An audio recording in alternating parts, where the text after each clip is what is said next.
It's the Chicago Bears taking on the Minnesota Vikings on Monday Night Football. Prime time action. Caleb Williams is trying to change the narrative on his rookie season, while Thomas Brown will be coaching this second game as head coach of the Chicago Bears. On the other side of the field, the Vikings have clinched a playoff berth in the stacked NFC North, while the Bears are looking to end a 7-game losing streak.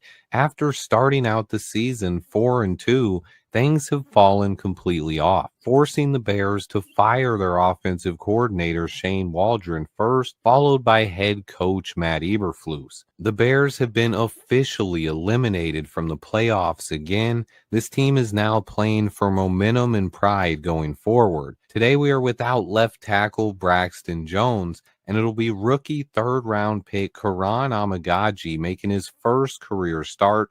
I'm excited to see Karan in action. He's gotten limited reps, but he was not ready yet earlier in the season. This is a big opportunity for him to put some film out there. We are also without Gervon Dexter, a huge test for the interior of our defensive line. How do you guys feel about this one? Let me know in the comments. Hit that like button for me, and until next time, bear down.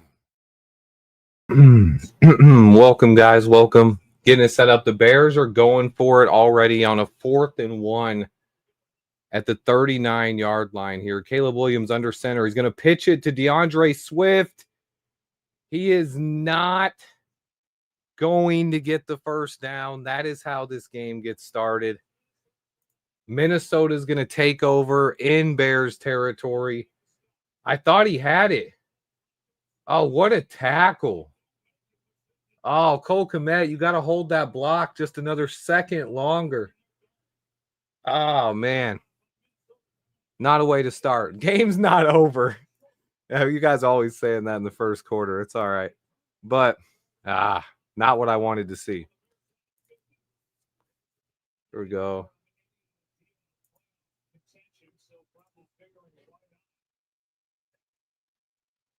Vikings have the ball here at the 40-yard line. Hand it off. Aaron Jones up the middle for 6, maybe 7.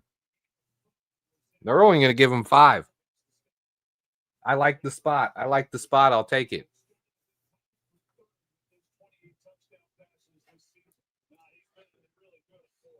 Let's see. Hold on one sec.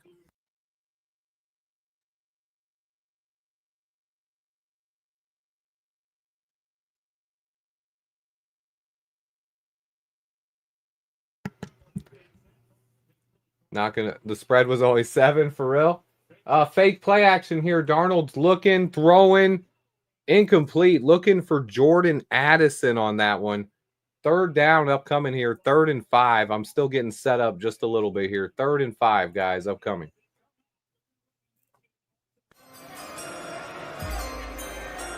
It's the Chicago Bears taking on the Minnesota Vikings on Monday Night Football. Prime time action. Caleb Williams is trying to change the narrative on his rookie season, while All right, we got a 3rd down coming up here. 3rd and 5. Sam Darnold, Vikings at the 35-yard line. Back to pass. Under pressure from Darrell Taylor and DeMarcus Walker. Darnold's going to get away, throw it away. 4th down. Good job by the defense holding up there after the offense went ahead and went 3 and out. Turned it over on 4th down there. Now the defense comes up and gets a stop. DeMarcus Walker almost had a sack. Darrell Taylor with the pressure, forcing Darnold to throw it away, and the Vikings are kicking a field goal here. 52-yarder for Will Riker. It's a good stop by the defense there. Way to start the game after the turnover. That kick is good. Right down the middle. 3-0 Vikings. That's how we start off here, guys. 3-0 Vikings. Bears will get the ball back here after not being able to convert on 4th down. That kick was an arch. It had some arch to it for sure. Let's see. Live. Whew. I'm going to grab a water, guys. I am fully about set up now. Game is underway. I thought it was actually going to start at like 8:15. I was running a little bit late, had some DoorDash issues tonight. We're good to go though. Bears down 3-0 early here. Karan Amagaji making his first career start. I'm going to go ahead and play my intro. Welcome to stream, guys. Thanks for tuning in. I'll be right back. It's the Chicago Bears taking on the Minnesota Vikings on Monday Night Football. Prime time action. Caleb Williams is trying to change the narrative on his rookie season, while Thomas Brown will be coaching this second game as head coach of the Chicago Bears. On the other side of the field, the Vikings have clinched a playoff berth in the stacked NFC North, while the Bears are looking to end a 7-game losing streak. After starting out the season 4-2, things have fallen completely off, forcing the Bears to fire their offensive coordinator Shane Waldron first, followed by head coach Matt Eberflus. The Bears have been officially eliminated from the playoffs again. This team is now playing for momentum and pride going forward. Today we are without left tackle Braxton Jones, and it'll be rookie third-round pick Karan Amagaji making his first career start. I'm excited to see Karan in action. He's gotten limited reps, but he was not ready yet earlier in the season. This is a big opportunity for him to put some film out there. We are also without Gervon Dexter, a huge test for the interior of our defensive line. How do you guys feel about this one? Let me know in the comments. Hit that like button for me, and until next time, bear down. I want to thank everyone for watching Swift Sports Network. Please hit the like button and subscribe for year-round Chicago Bears coverage, unbiased, no BS, knowledge over narratives. I'll be right back with more live action.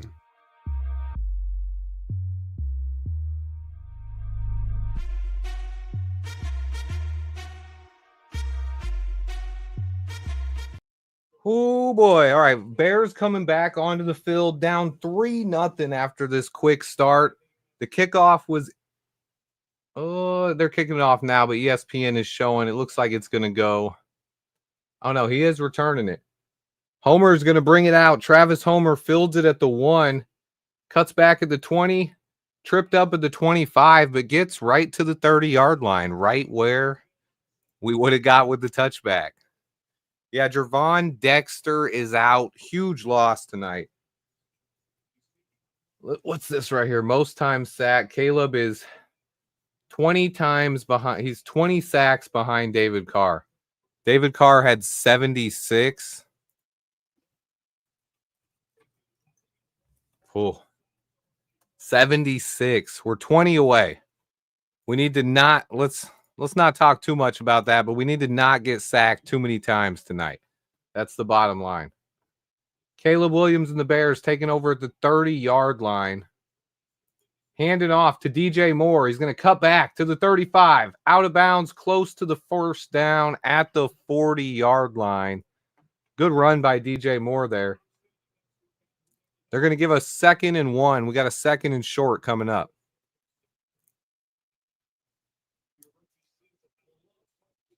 I have my eyes on Karan Amagaji tonight. Making his first career start. 3rd-round pick. Out of Yale. Ton of athleticism, ton of power. Was injured last year. Major quad injury. 2nd and 1 coming up. Travis Homer and DJ Moore in the backfield. Another handoff to DJ. Gets the outside lead block. Ooh, Karan Amagaji was just short. If he would have got to the outside a little bit quicker, DJ might have got a little bit more. That's a first down, 9-yard run there by DJ Moore, getting the ball in his hands early and often tonight. He got out there. He set the edge, but he couldn't quite get to the second level ahead of DJ Moore, but not too many people can.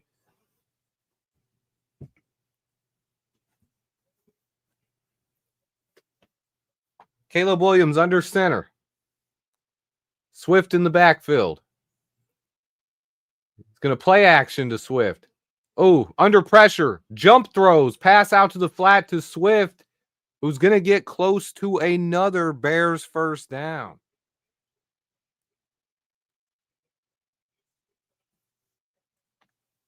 They are going to give us the first down on that one. First down, Bears into Minnesota territory at the 42-yard line. Darnell got beat.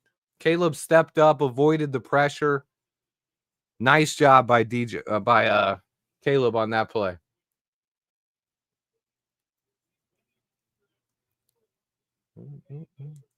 First and 10 coming up.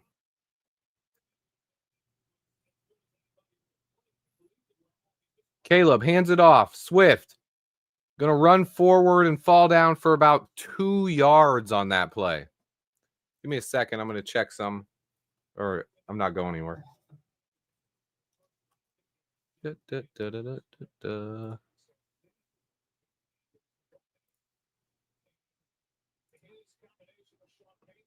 got a 2nd and 8 coming up here. Caleb in the shotgun this time. 2nd and 8 here. Caleb in the shotgun. Gets the snap. Quick throw to Rome Odunze. Lead block by Karan Amagaji. Another first down. He's going to get about 10 yards on that one. Good job there, Rome Odunze, getting him involved early as well. Love to see it.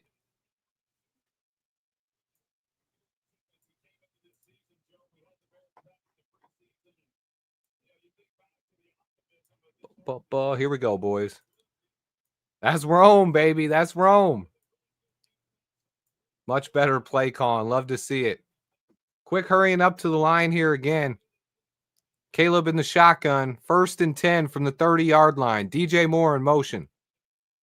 Caleb back to pass. Under pressure. Coleman Shelton got bulldozed. Caleb's going to throw it away down the sideline. Good job by Caleb there, getting rid of the ball. Looked like Coleman Shelton got truck sticked. Ran right over. They're showing the replay now. Oh, Tev might have been Tevin who got beat there. It looked like someone came through the gap there and Tev missed and then might have even tripped Coleman Shelton up there. I don't know if I can blame Shelton for that after seeing the replay. All right, we got a 2nd and 10 here. Caleb in the shotgun, Rome in motion. Oh, Caleb's going to keep it, try to get to the outside. He's going to get about a yard on that one.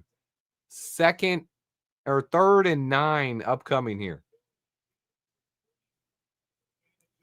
3rd and 9 coming up. Caleb gets a yard on the little keeper there. Let me see the motion. If he would have got to the outside, that might have been a nice play. I don't know. Get that out of here. All right, here we go. 3rd and 9 coming up. Caleb in the shotgun again. Back to pass. Under pressure. Hit. The ball is out. Vikings are going to pick it up. Tackled by Travis Homer at the 40, but that's a fumble.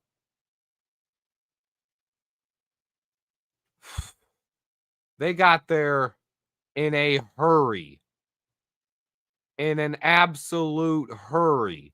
I'm watching the replay. Was Karan Amagaji got beat. Caleb gets smashed. Blindside block. Welcome to the NFL, Karan Amagaji on that one. Oh, man. He just gets beat so badly on that play. Oh, my goodness. Yeah, Travis Homer, that should have been a touchdown, honestly.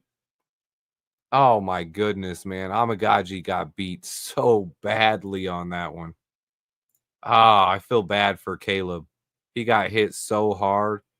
That guy just got a free run. There was no blocking on it.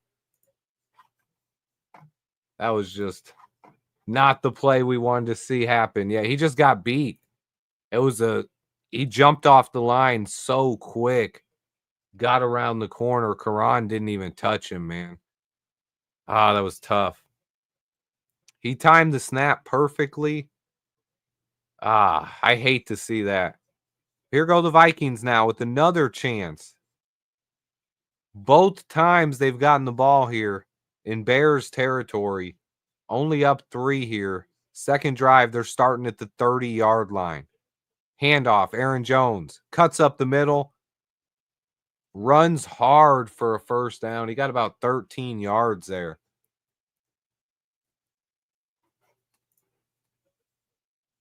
That's a good question. I actually thought about Tevin Jenkins at left tackle. 72 is our rookie third-round pick, Karan Amagaji, making his first career NFL start, getting beat around the edge for a sack. You hate to see it. Braxton Jones got ruled out with the concussion yesterday. If you guys missed my video on that this morning, but he's out. Oh, big play in the backfield, but Jones is going to get about 1 yard. Chris Williams broke it up there.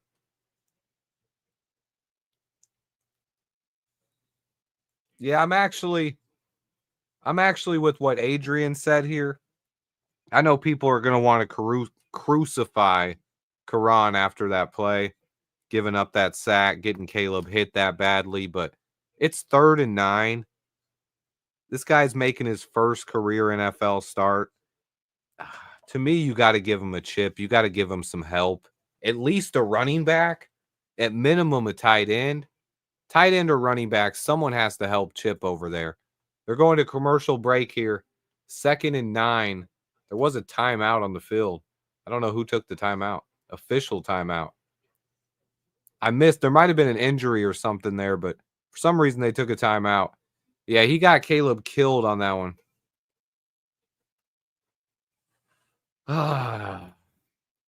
It depends. I don't know.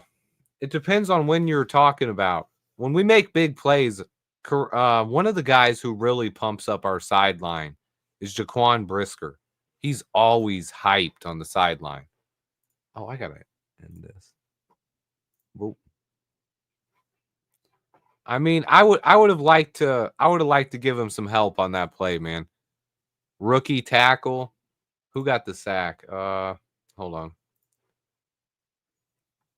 Jonathan Greenard, the guy they traded for from the Texans, the guy I talked about that I thought the Bears should have potentially traded for. Good player, pass rusher, potential Pro Bowl season. I like Greenard, but let's not go ahead and he's killed a lot of left tackles this year. I definitely would have liked to seen Karan get some help on that play. It's a tough one. But need to see him bounce back a little bit. Definitely need to see a better drive. I do not want to see Caleb continue to take shots like that, especially early on here. Already leading the league in sacks, now only 19 away from breaking the all-time record. I honestly wish we still had Khalil Herbert right now a little bit. It's hard for us to just establish a running game with just DeAndre Swift. Missing Roshan, it's why I said all year, I always thought Khalil Herbert was more valuable to us as a backup than he was trading.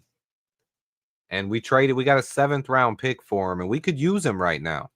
I'd rather have Khalil Herbert in the game over Travis Homer. I like Travis Homer, but we're not going to establish a run game. Darnold back to pass. Under pressure, he's hit as he throws, but he does get it off. It's going to be a first down to about the 7-yard line. Jordan Addison with the reception. It's going to be 1st and goal, Vikings here.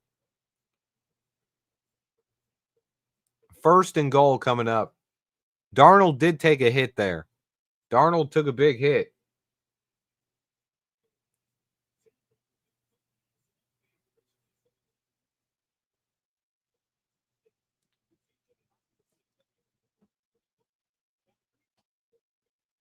Boop. They are without one offensive lineman right now. Darnold under center, play action, all the time in the world to throw. Wide open, Justin Jefferson. Oof. Oof. Touchdown Vikings. They go up 9-0. Back both times they started in Bears territory. Bears did a good job holding them to 3 points on the first drive, but after the forced fumble on the sack, Vikings took over at the 30-yard line. Easy touchdown here. 10-0 game. They're walking all over us. Offense needs to strike back. Oh, I don't like Byard being up that close.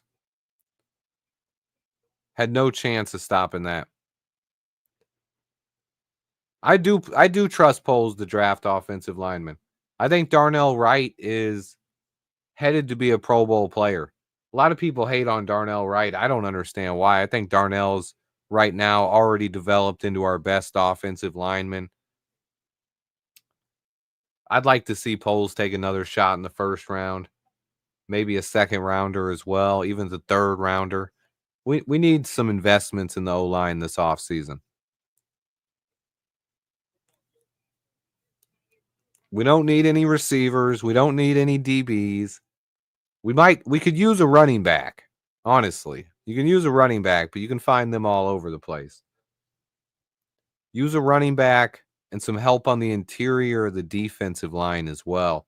I think that's something we're going to notice today. Without Jervon Dexter out there, guys, I think it is going to be tough on our defensive line putting pressure on Sam Darnold.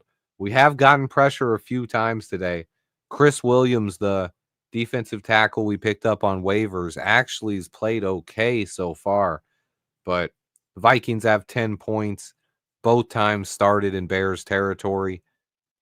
Yeah, I could definitely see us going for defensive line and free agency.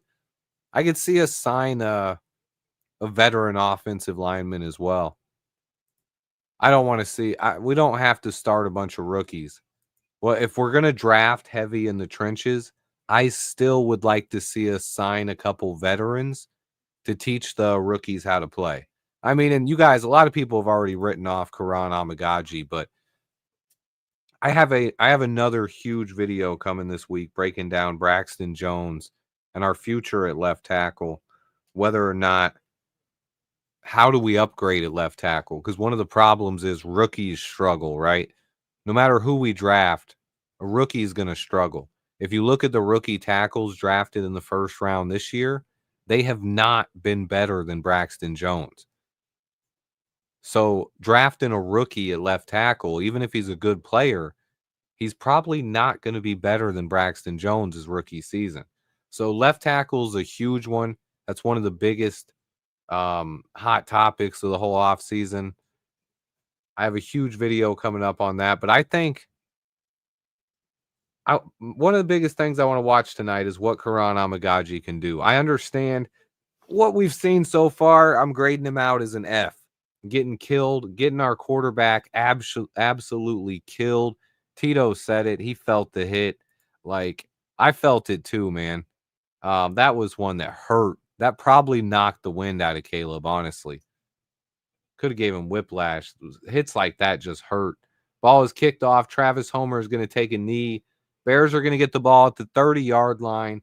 Down 10-0. 5 minutes to go in the first quarter here.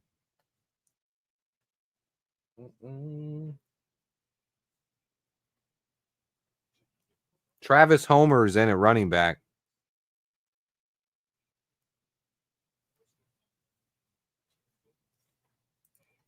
Yeah, Max, that's something I've been talking about, man. That running back class is loaded. We could probably find a running back in the third or fourth round, even the fifth, maybe. Handoff here. Oh, it's a handoff to DJ Moore, who was in at running back. DJ is going to get 6 yards on that one. Hey, that's how you can get the ball in DJ's hand and protect Caleb Williams, honestly. Hand the ball off to DJ Moore. I love it. Hey, I mean, DJ's a stud. Here we go. 2nd and 4, though. Travis Homer's back there now. Hand off to Homer. Cut back. First down, Bears. He's going to pick up 5 yards right there. Bears at the 41-yard line, moving a little bit better than here. DeAndre Swift coming into the game. I understand DeAndre Swift gets a lot of hate Honestly, I think we've used him wrong a lot of times. Yeah, I know. I'll go to the box score.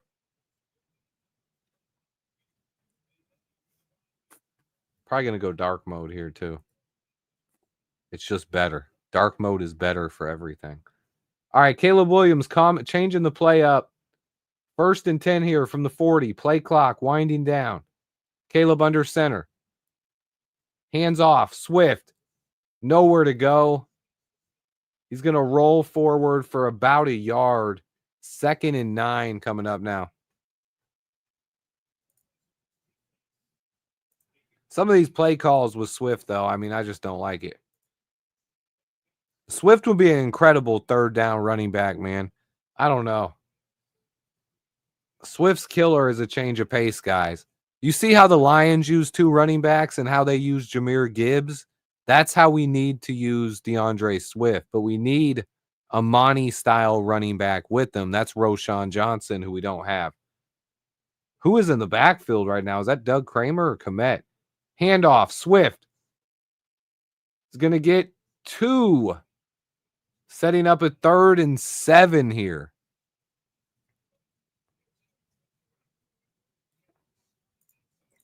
I like it. I like it.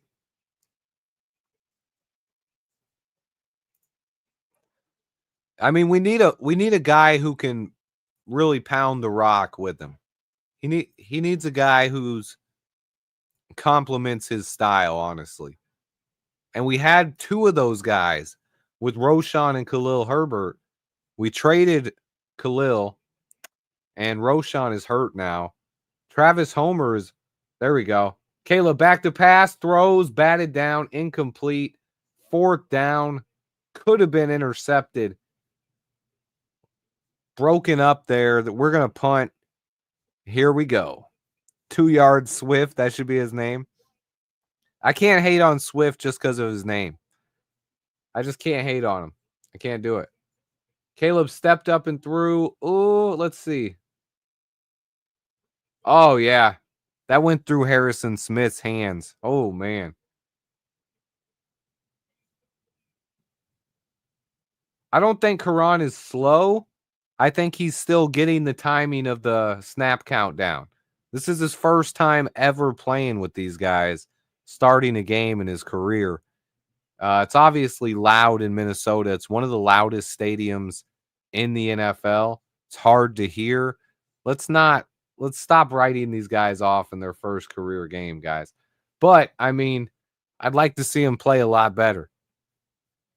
I definitely like to see him protect our rookie quarterback. I don't want to see him take another big sack like that. Those graphics are always a little bit off, but you know we don't get calls like that, Doug. You know we don't get calls like that, man. Down 10-0. The Vikings are going to get the ball again. Bears defense needs to step up once again to avoid a blowout here. We don't want to go down 3 scores early. Defense needs a 3 and out. I'd like to be competitive here, guys.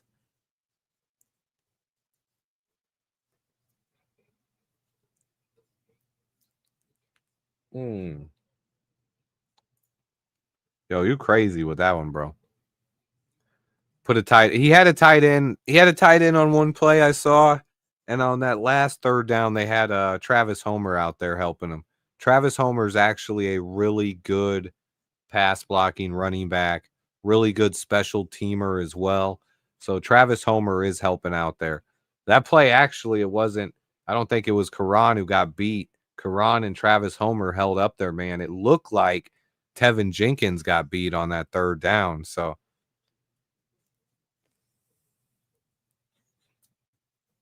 that's part of the problem. A lot of people want to blame Ryan Poles, but you think about it, the only player on this entire offensive line that we have left over from when Ryan Poles took the job is Tevin Jenkins. And he has honestly let us down. I love Tevin Jenkins. He's personally one of my favorite players on the roster. I'm with that, Brandon, by the way. I love Tev, but he is not He's not elevated his game this season. He's been hurt a lot. And even when he's in there, he hasn't been great. Yeah, Homer saved him, but once Homer saved him, he caught up and held the block. It looked fine. But it was okay. I'm trying to not pour on the guy. Let's not pour on Karan. He's already had a bad enough play. That play is going to be shown over and over because Caleb got absolutely smacked. All right, 1st and 10. Vikings at the 9-yard line. Handoff up the middle. They're going to get, that's Cam Akers, an easy first down, cutting back for 11 yards right up the middle.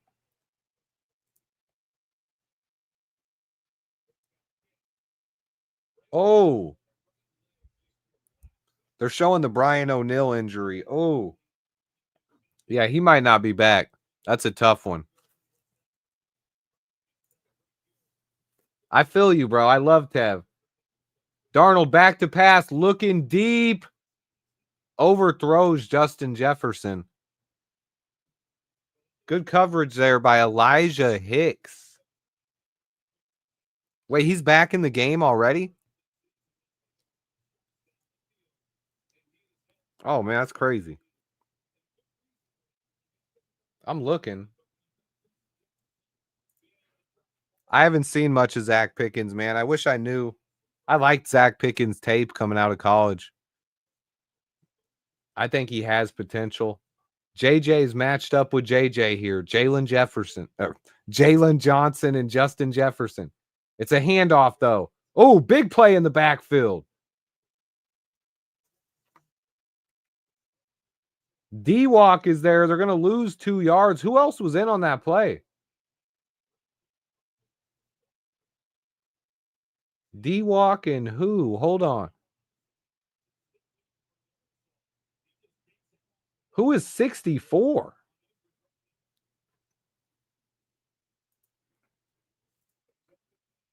Timeout.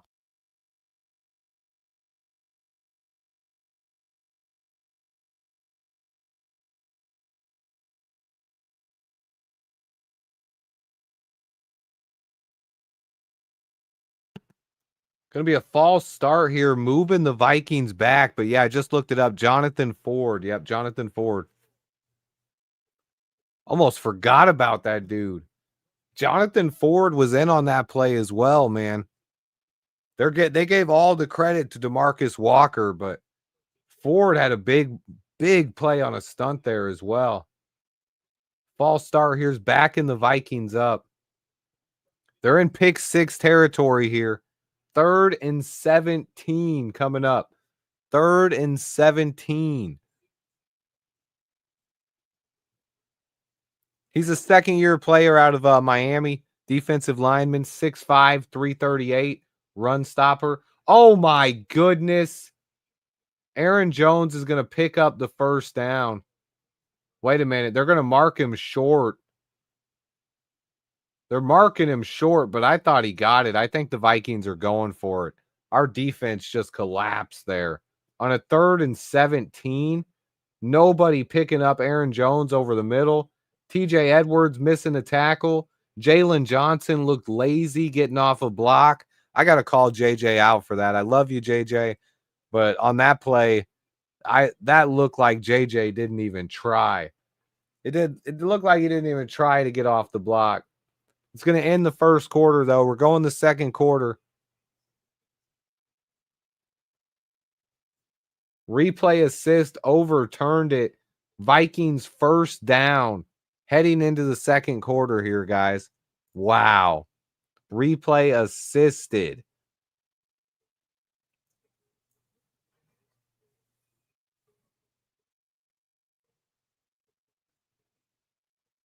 Replay assisted there, guys.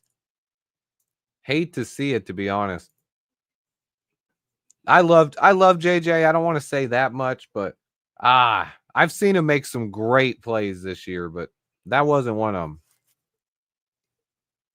That sure wasn't one of them. All right, I'm going to grab my water out of the freezer. I'll be back in 1 minute, boys. I want to thank everyone for watching Swift Sports Network. Please hit the like button and subscribe for year-round Chicago Bears coverage. unbiased, no BS, knowledge over narratives. I'll be right back with more live action.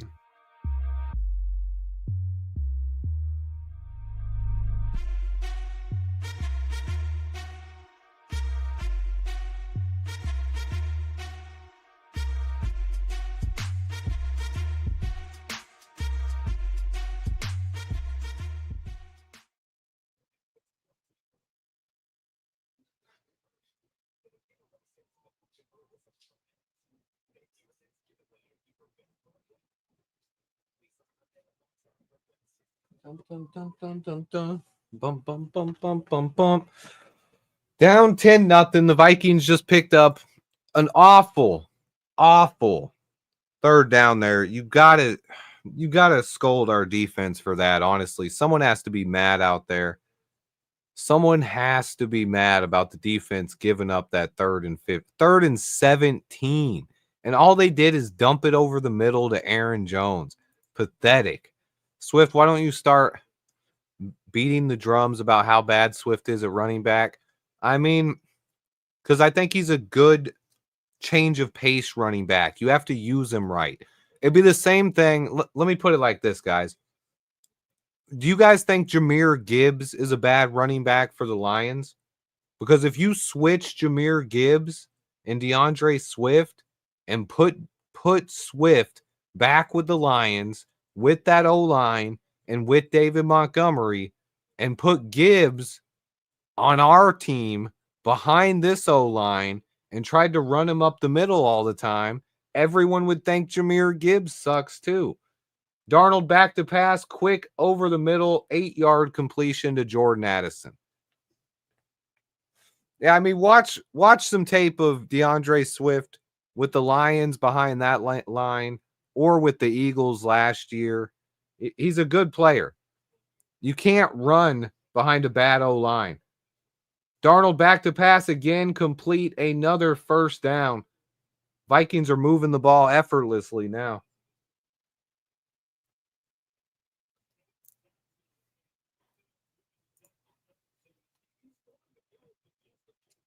I get it, Keith. I've never turned off a game early, though. I always suffer through it. I don't know why. Just done it my whole life, man. Always will. Still hoping these guys are going to turn it around soon. I still think we have a ton of young talent on this team. We got to fix that offensive line.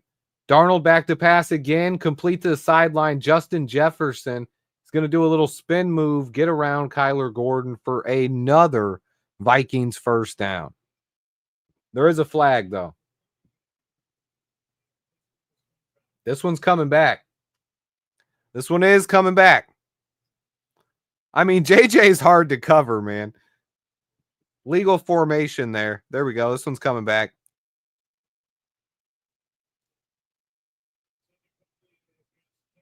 Okay.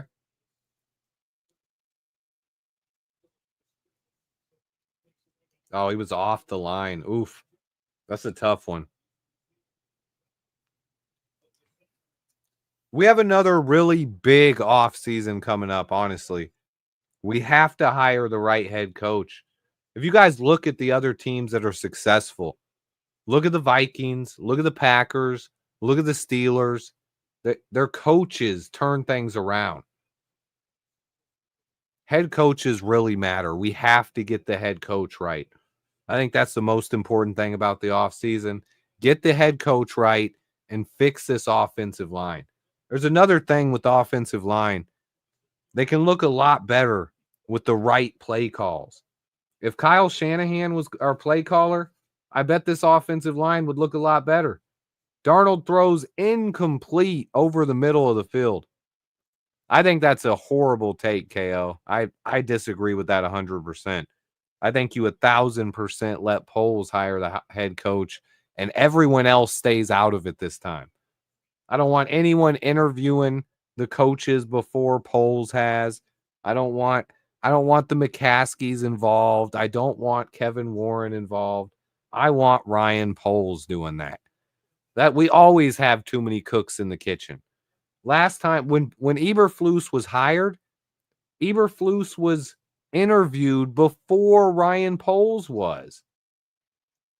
Here it is. Darnold back to pass again. Another first down. Soft zone coverage. Tremaine Edmonds, it's hard to stick up for you when you're playing like that, brother. But Kyler, you too, man. Come on. Get it together, guys. Let's see what happens here. That's a good play call. Honestly, that's Kevin O'Connell, man. This is what it is. Good play call.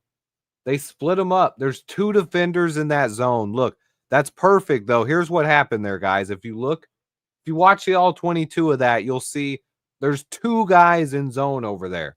So what did they do? They sent 3 receivers on intermediate routes. Good play by the defense here. Jonathan Ford and Byron Cowart blowing up the D line and bringing down Aaron Jones for a loss. 2nd and long coming up. But that was a great play call by Kevin O'Connell. Expose the defense. That's, again, great coaching. We need that. So far, I haven't seen it from Thomas Jones. I was happy that I don't think anyone thought Thomas Brown was really ready. But we didn't have anyone else who deserved this opportunity.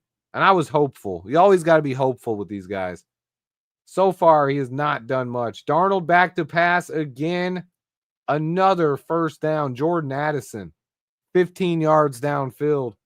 Soft coverage again, beating Terrell Smith, the second-year corner.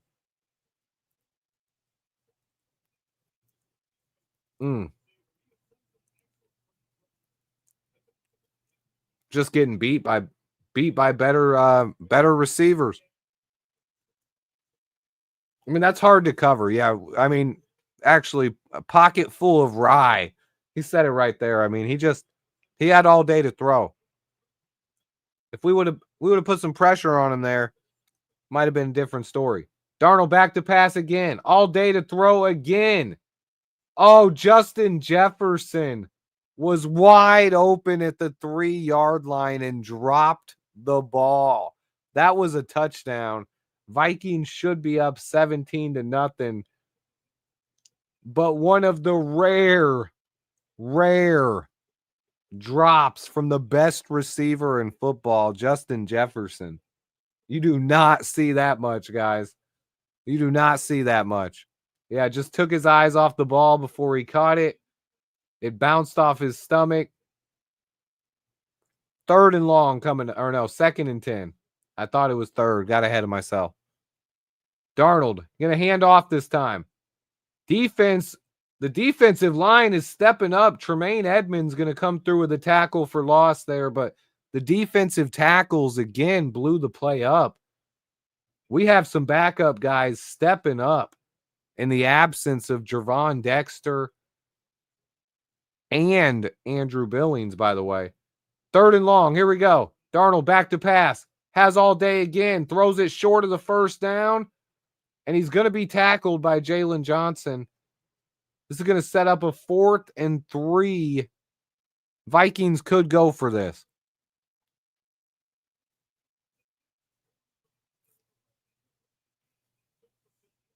Oh, I think JJ was open again.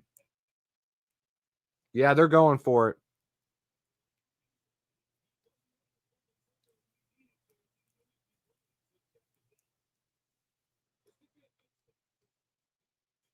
It's the pass rush, honestly, man. Our pass rush is what's disappointing me, not the coverage. It's hard to cover guys that long. Darnold back to pass. Under pressure, throws one up. Intercepted. Josh Blackwell, baby. Oh, no, it's Tyreek Stevenson. It's Reek. Tyreek Stevenson, Bears ball, baby.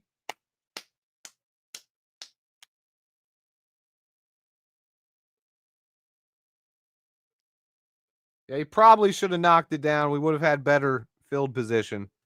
But let Tyreek get his interception, baby. Bears ball taking over at the 15-yard line, down 10-0. I mean, Tuesday, you said it right here. I mean, as the Bears' luck, though, stuff like that has happened our whole lives, right? When the Bears do come up with interceptions and stuff sometimes, it's on plays like that when it's fourth down, and you're actually better off just letting the pass go incomplete. That's when we get interceptions and lose 15 yards. But, hey, I still like to see the turnovers. Turnovers are good for a defense's confidence as well. I think it also sometimes hurts the quarterback's confidence. The more interceptions Darnold throws, the better. Let Tyreek get some confidence as well. Tyreek's had not a memorable season so far, so I'd love that Tyreek got it. Let him get it, baby. I thought it was Josh Blackwell. I thought it was 39 at first. Uh-uh. Almost every defensive back in the NFL would do that, man. I mean,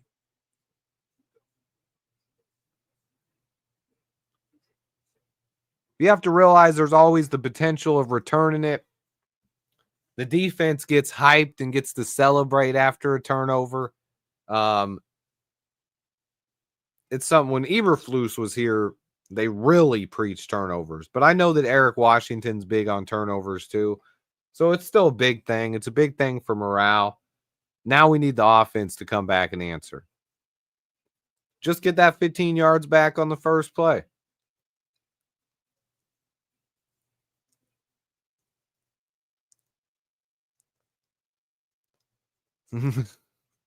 I can't help but laugh at some of you guys, but I'm pretty sure. Listen, NFL is also a business. JJ said it. He talked about it last year. He was also guarding Justin Jefferson there. If you bat that down, what if JJ catches it? JJ is the best receiver in the NFL. What if he snatched it out of the air when you tried to bat it down? Honestly, with JJ there, you catch that ball, I don't know. Or you throw it on the ground yourself. Hand off to Swift. Nowhere to go, though. We got at least one offensive lineman was on his back. Nothing to do there. But I mean, did you see anywhere to run? Oh, it looked like Hardy tipped that ball.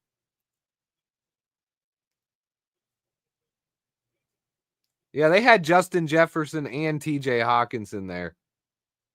You can probably throw it straight to the ground, but that's still probably one of the best athletes in the entire world right there. You got to be careful. Keenan Allen in motion here, 2nd and 9. Caleb back to pass. Good protection by Karan on that one. Gets it to Keenan. He's going to get about 5, maybe 6.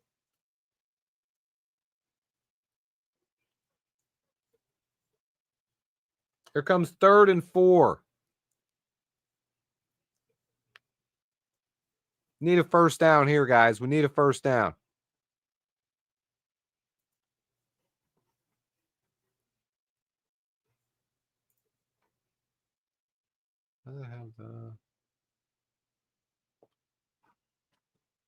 Quit running Swift up the middle. 3rd and 4. Travis Homer's in the game at least. Caleb back to pass. Good protection by the O-line. Caleb is going to hold the ball too long, scramble, get hit on his leg, and he's short of the first down and slow to get up. I feel like someone had to be open there. I don't want to hate on Caleb, but I'm watching this. Let's see. I would have thrown to Rome Odunze. Throw it to Rome.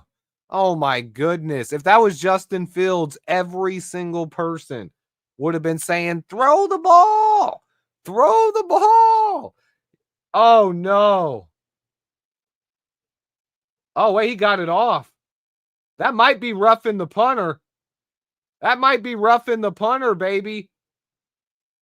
But our punter guy hit. Our punter guy, I can't believe he got it off. Offense is coming back on the field, baby. Good job, Torrey Taylor, taking it.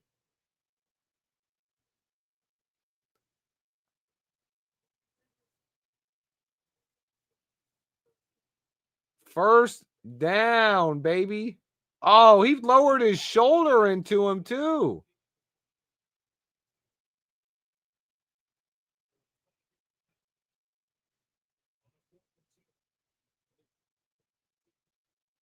That should be roughing, but I'll take it, man. It's a first down. Offense stays on the field here. That's the only thing that matters right now.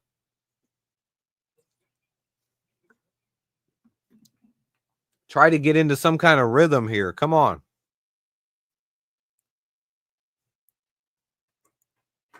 Need to see this offense get it going. Handoff to Swift. Nice run by Swift this time, weaving through. Not much room to run, but he dove through a couple tackles there for 6 to 7 yards. Going to set up 2nd and 4 coming up. Did you see the hole? I wish they'd show the replay on that one. He ran through a hole that was so tiny. Another handoff to Swift. He's going to bounce to the outside. Lower his shoulder. First down, Bears. Gets another 6 on this one. Back-to-back good runs by DeAndre Swift. Come on, Swift. I wish he had a better offensive line. Handoff to Swift again. Cuts through. Another 7 yards for DeAndre Swift. All right, here we go. Let's get him cooking.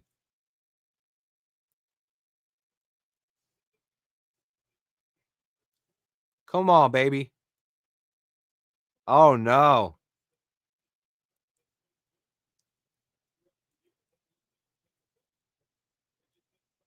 Oh, Caleb and Swift tripped each other on that play, too. 2nd and 3 upcoming.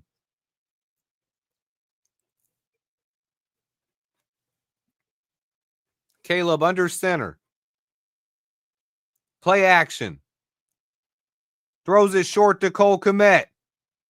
Cole lowers his shoulder. First down, Bears. Into Vikings territory. Big play by Cole Kmet there. Nice play call. 14 yards downfield. Boom. Cole's going to run a guy over.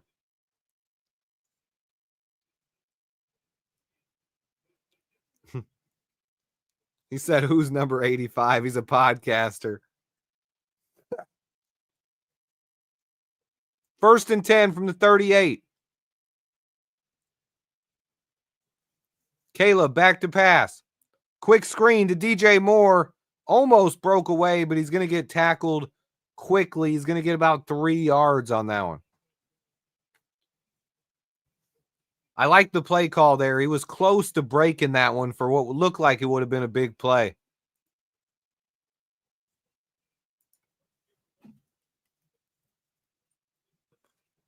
Here we go. Bears going with some tempo here. 2nd and 8. Handoff to Swift up the middle. Nowhere to go. Darnell Wright's on the ground. Tevin Jenkins is on the ground. Coleman Shelton is on the ground, but at least he's a few yards downfield.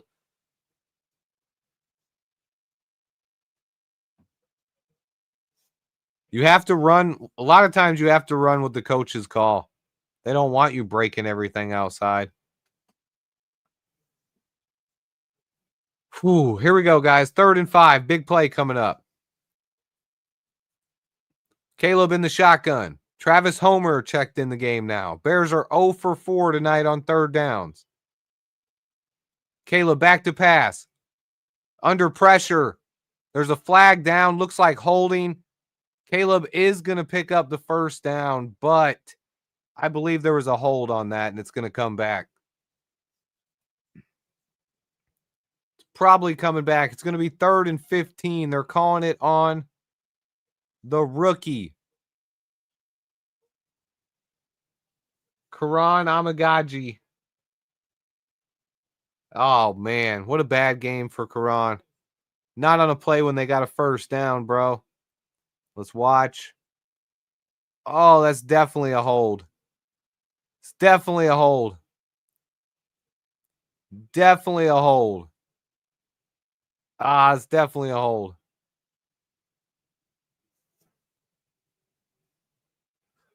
Give the guy a chance, man. Every tackle in the NFL has holding penalties, brother. Come on, man. It's his first time ever playing.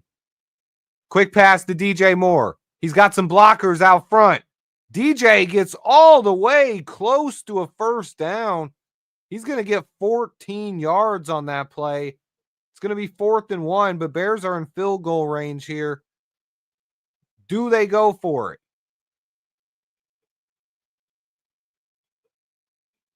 4th and short.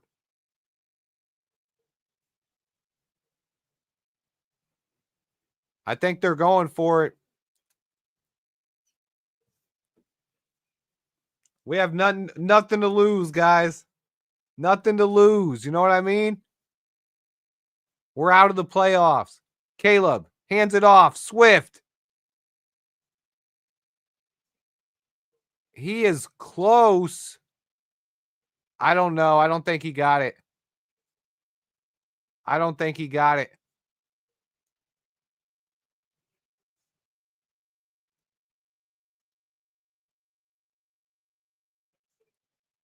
Vikings ball.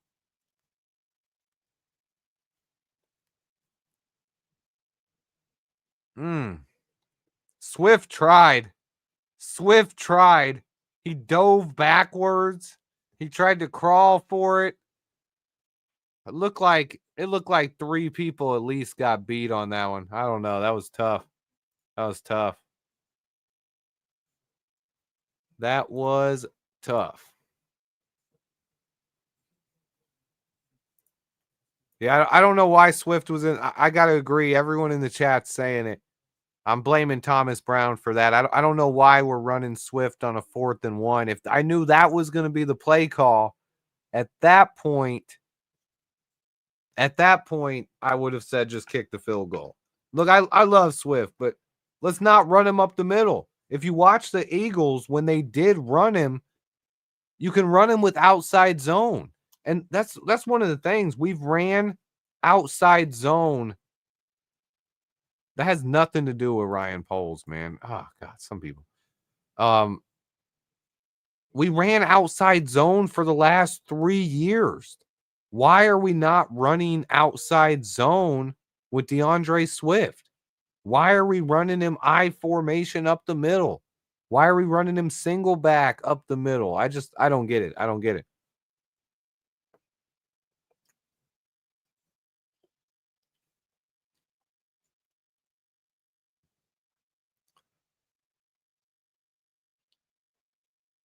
If you look at the stats this year, not any of our running backs can run behind this line. Our running game's not been good all year. It's been a problem. It's been a problem. Swift has actually been one of our better players on offense. He's just been inconsistent. And mostly that's on an awful offensive line. But he's not a short yardage running back. Like I said, you got to use him like Jahmyr Gibbs. If you guys watch the Lions play, you could have watched the Lions play one time this year. That's all you need to know. Who would the Lions run in that situation? Not Jahmyr Gibbs. They'd run their other running back, David Montgomery. So we need a power running back to complement him.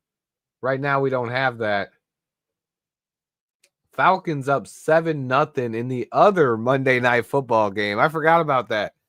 There is an option tonight to watch a different game, but not really my thing. It's live on ESPN. Is the Falcons and Raiders.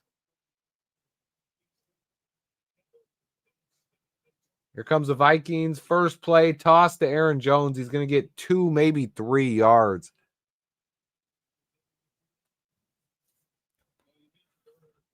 Oh.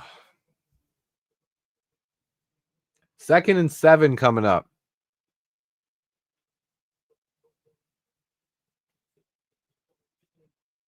Yeah, I agree with that, Noah. Right now they're playing with nothing to lose. Thomas Brown's most likely getting fired at the end of the or not coming back at the end of the year. False start's going to move him back a little bit here.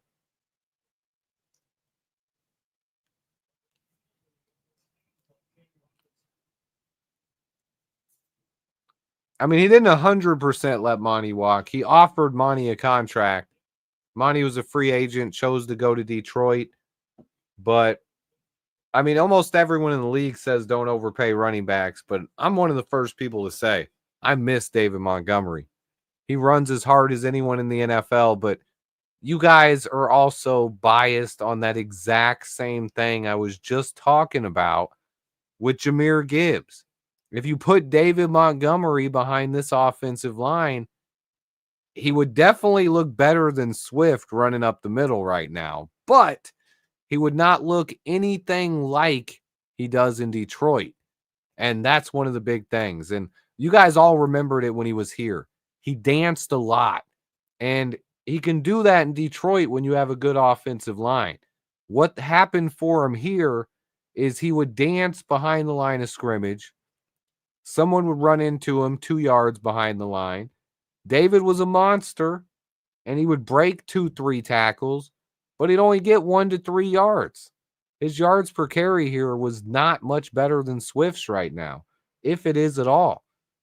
But, I mean, that's a good point there. There's a good one right there. I do like Darrington Evans, and we're missing Roschon Johnson, guys. We have an offensive line that, frankly, just needs help. We have to add some veterans. We're at the 2-minute warning here, almost at halftime. Whoo. Down 10-0. We need to stop. I'll be right back. I want to thank everyone for watching Swift Sports Network. Please hit the like button and subscribe for year-round Chicago Bears coverage, unbiased, no BS, knowledge over narratives. I'll be right back with more live action.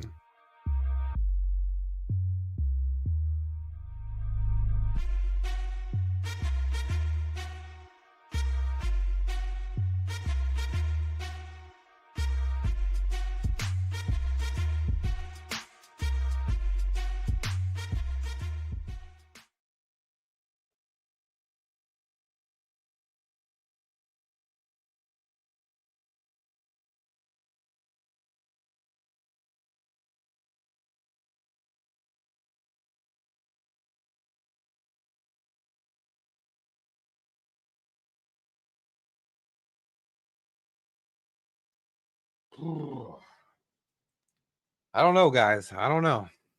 I'm not feeling this one. I'm not feeling it today. We got, what is it coming up here? 2nd and 12 coming up. Vikings are at their own territory at the 27-yard line. Darnold back to pass quick, right out of commercial to Justin Jefferson. He's going to get about half of it back, setting up a 3rd and short coming up.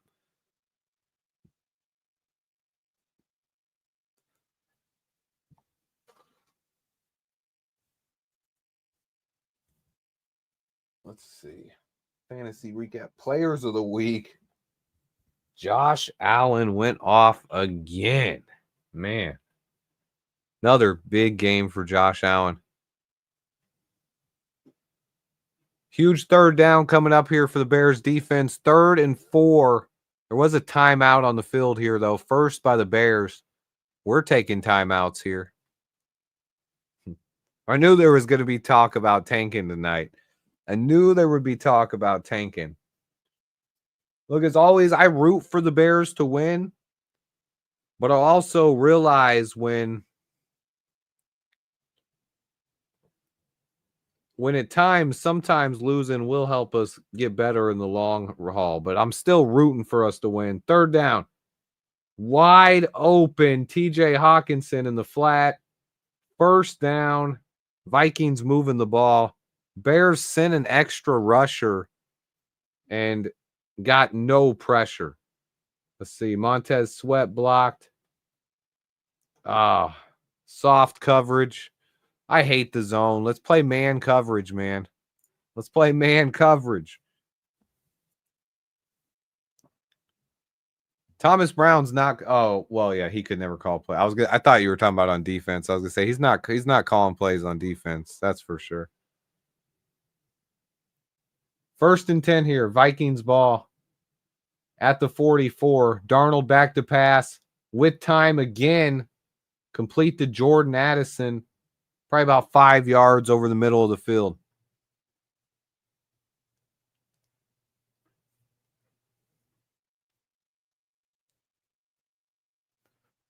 At this point, I don't know if it even matters that much. I think we're going to pick somewhere between. Oh, Darnold back to pass. He was under pressure this time, but gets it away to TJ Hawkinson. Going to get 11 yards on this one. First down, Vikings moving the ball downfield again. Up 10-0 early, or heading into halftime here. We just called a timeout for them too, so they got 1:23 here to go. Flu still has timeouts in his pockets.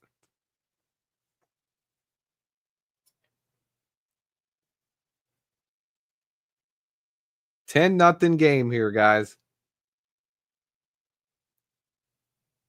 Vikings getting close to field goal range.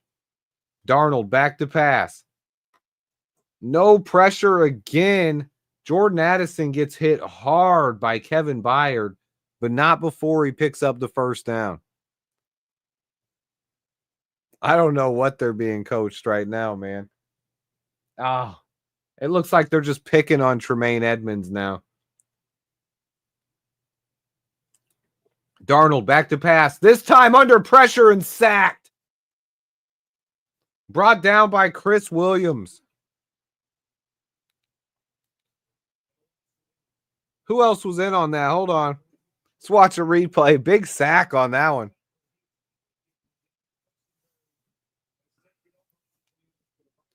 Man, would you guys please quit saying rookies suck? Anyone who says rookies suck, honestly. I'd like to see you play 5 seconds in the NFL. Come on, man. Rookies struggle in the NFL. It happens. Oh, especially without an offensive line. Have you watched our left tackle? I'm trying to stick up for the poor guy, but Karan Amagaji's gotten his ass kicked, okay? I don't know what to say. He's not had a good game. He's not giving that one play. Caleb wasn't even at his third step of his drop yet, and the dude was smacking him in the back at full speed. 2nd and 18. Darnold back to pass. Under pressure again by DeMarcus Walker, but they throw a screen. Good job by the defense. Darrell Taylor is going to bring him down. He's only going to get about 3 yards on this one.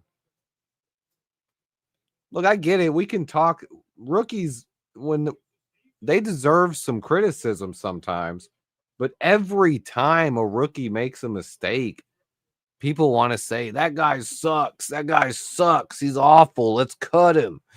It's just like, what are you talking about? I can't engage with that stuff. That stuff's crazy talk to me.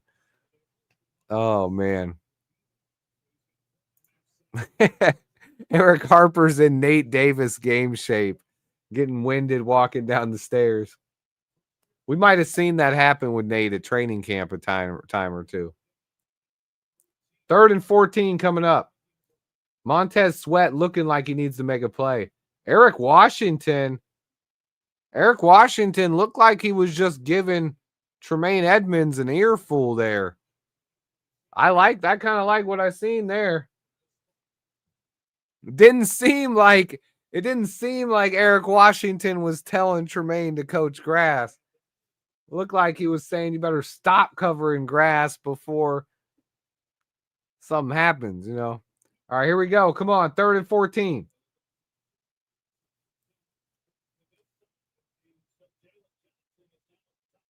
Darnold back to pass. Quick pass over the middle. Oh my goodness. Can we tackle somebody? Another 3rd and 15 converted easily. I don't even know what to say. Let's watch this defense. Oh my goodness. Somebody tackle. That's pathetic, man. That's pathetic, honestly.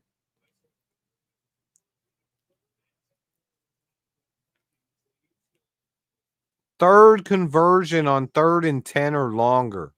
I think they got a 3rd and 11, a 3rd and 17, and a 3rd and 15.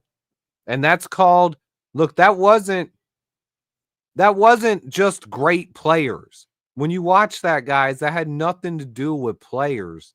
That was a play call. Kyler Gordon back with the sack. Oh, no. Darnold gets it away, throws it incomplete. Kyler Gordon with the pressure, though, was back there right away. Yeah, it's kind of sad, man.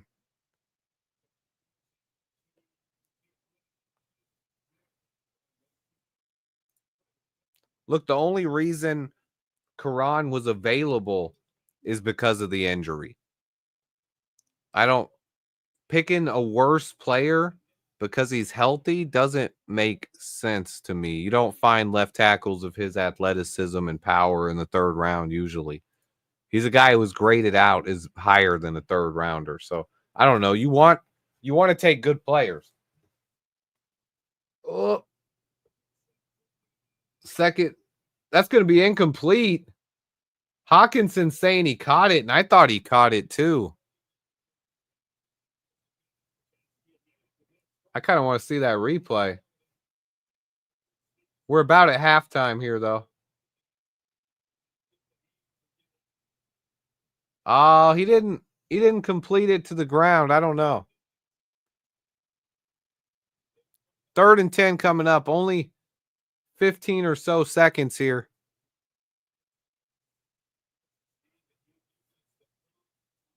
We need more help in the interior of the defensive line. Montez Sweat with the sack, but there is a flag.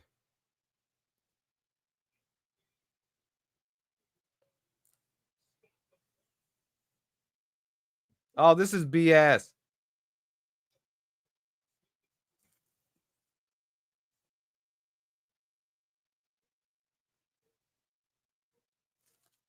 They got Montez Sweat for being lined up in the neutral zone, calling him offsides. We saw the Vikings do that 4 times earlier.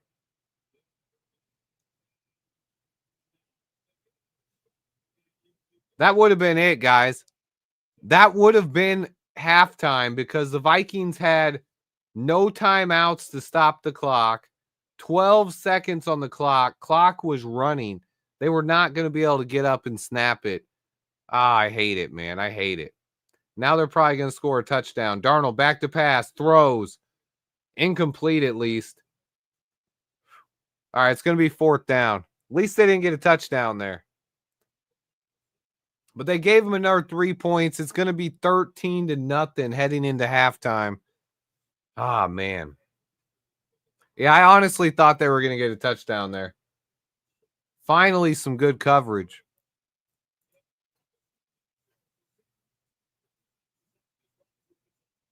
Although it looked like Tremaine Edmonds got beat again. Hawkinson looked like he was wide open.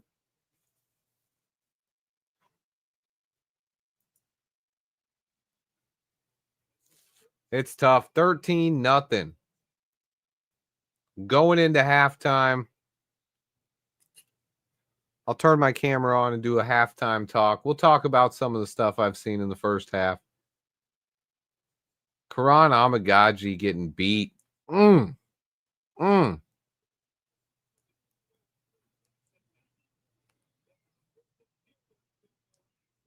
can't believe we didn't get that 4th down. Not picking up the 4th down. Karan Amagaji getting beat up. Just been some tough stuff in this one, guys. Just been some tough stuff. They are going to kick off here, though. There are still 4 seconds to go. I thought we were at halftime, but there are still 4 seconds.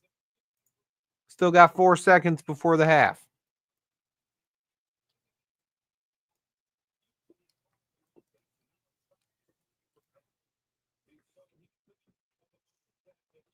We should at least have 1 field goal. Please rate Poll's team structure. His team structure. Thank you for the super chat, Jay Sal. Um, this kick is going to go into the end zone. We're going to take a knee here. Looks like we're going to head in the locker room. Caleb should just be coming out and taking a knee. Caleb's 7 for 9, 60 yards in the first half. He's only been sacked once, but he's been hit a lot. I don't think Ryan Poles sucks. When you guys have to realize we don't have a single offensive lineman other than Tevin Jenkins. And then you can count Larry Borum if you want to count him as an offensive lineman, but I don't know if I do anymore after what he looked like this year. That were even on this roster when Poles took the job. But I'm breaking that down later this week. I don't want to talk about Ryan Poles tonight. We're talking about this game. Let's talk about Caleb Williams. Let's talk about Thomas Brown. Let's hear what Thomas Brown says before half.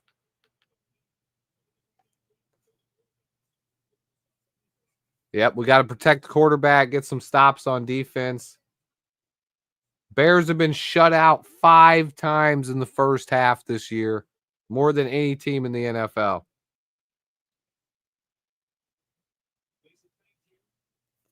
Montez Sweat just went up to the ref, and I saw Montez. He went up to the ref and he said, "I lined up offsides? Are you saying I lined up offsides?" He was talking to the ref.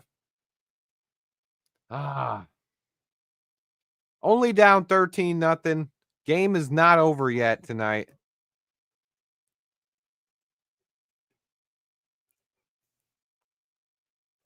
It's a good question, Doug.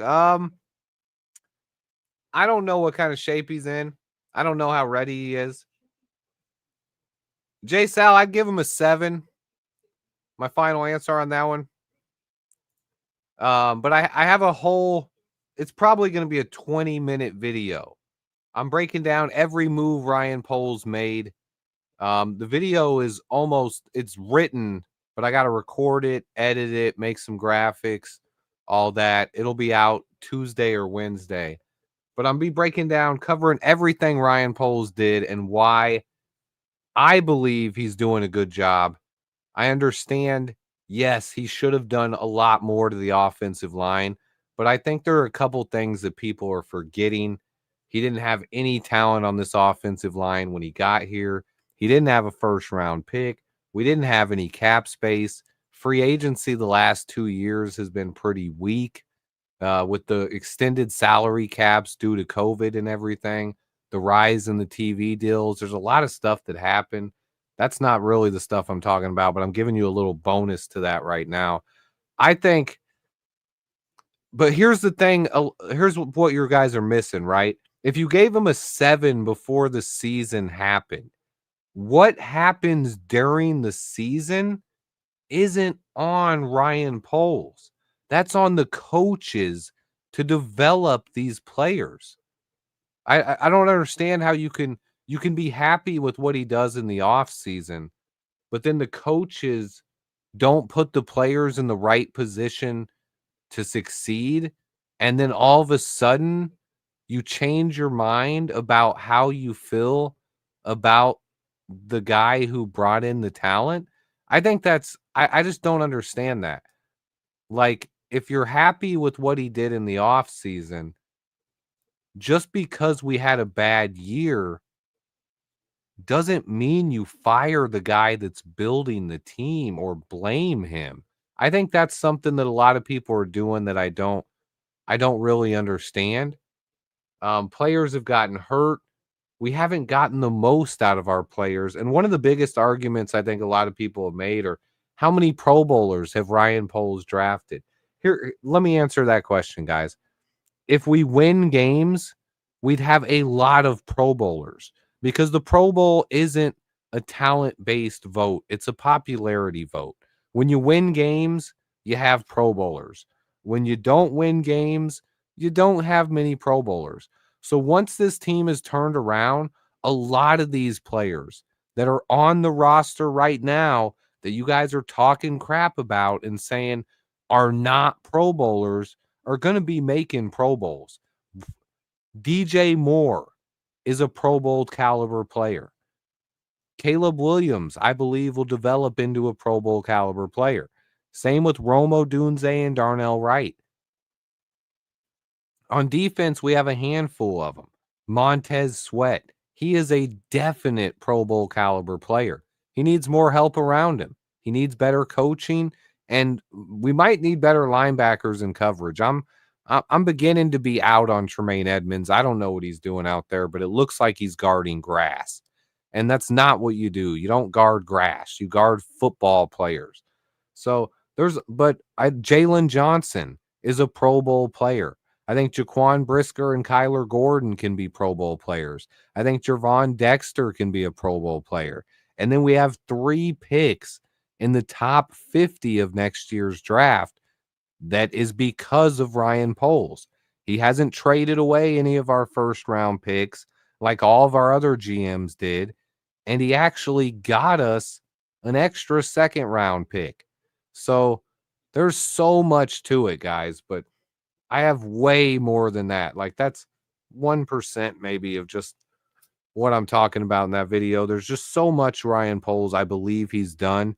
We will call him out for his mistakes because he has made mistakes. Signing Nate Davis.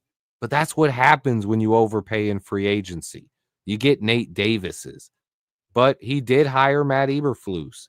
He did draft Velus Jones Jr., and he did trade for Chase Claypool.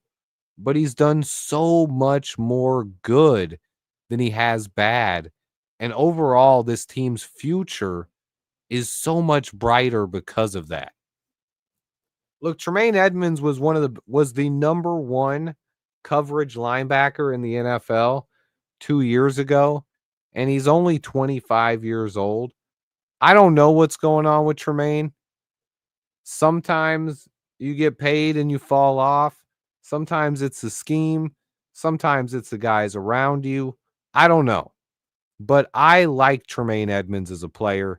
Right now, he's playing like absolute crap. And that's what I'll say for sure. He's playing like crap right now, and there's no excuse for it. But we do need a better pass rush. We need more help from Montez Sweat. And I need to get a drink of water and wash my hands. Halftime coming up. Bears down 13-0. I'll be back in just a minute. Thanks for watching, guys. Hit the like button too. It's the Chicago Bears taking on the Minnesota Vikings on Monday Night Football. Prime time action. Caleb Williams is trying to change the narrative on his rookie season, while Thomas Brown will be coaching the second game as head coach of the Chicago Bears. On the other side of the field, the Vikings have clinched a playoff berth in the stacked NFC North, while the Bears are looking to end a 7-game losing streak. After starting out the season 4-2, things have fallen completely off, forcing the Bears to fire their offensive coordinator Shane Waldron first, followed by head coach Matt Eberflus. The Bears have been officially eliminated from the playoffs again. This team is now playing for momentum and pride going forward. Today we are without left tackle Braxton Jones, and it'll be rookie third-round pick Karan Amagaji making his first career start. I'm excited to see Karan in action. He's gotten limited reps, but he was not ready yet earlier in the season. This is a big opportunity for him to put some film out there. We are also without Jervon Dexter, a huge test for the interior of our defensive line. How do you guys feel about this one? Let me know in the comments. Hit that like button for me, and until next time, bear down. I do have to make one thing very clear. As far as Nate Davis and Chase Claypool, I never liked them before they were Chicago Bears. Once they became Chicago Bears, obviously, I became a fan and tried to point out all of their talented things. Both of those guys have a lot of talent. And as the Bears roster that had pretty much no talent 3 years ago, this is a team that had players like Josh Bellamy starting, We had players on the defensive line I had never heard of at defensive tackle. We had guys on this roster that probably shouldn't even be in the NFL. That's how down and out the Chicago Bears were. What Ryan Poles has done has put this team, he gave us all expectations this season. We haven't had expectations like that in a while. And a lot of that, most of it is due to what Ryan Poles has done. The players he's brought in, the players he's traded for, the players he's drafted, and some of the players he's signed. But he's also like the guys you guys hate on, like Nate Davis and Velus Jones. Those guys haven't sunk anything. That was a free agent signing and a third round pick. A bad GM misses on high selections and trades away high picks. He's getting those picks right. Caleb Williams, Rome Odunze, Darnell Wright. Those are stud players. The guys on this roster. Chad's killing me today. I don't know if I can even keep going. I'm gonna get a drink. I want to thank everyone for watching Swift Sports Network. Please hit the like button and subscribe for year-round Chicago Bears coverage, unbiased, no BS, knowledge over narratives. I'll be right back with more live action.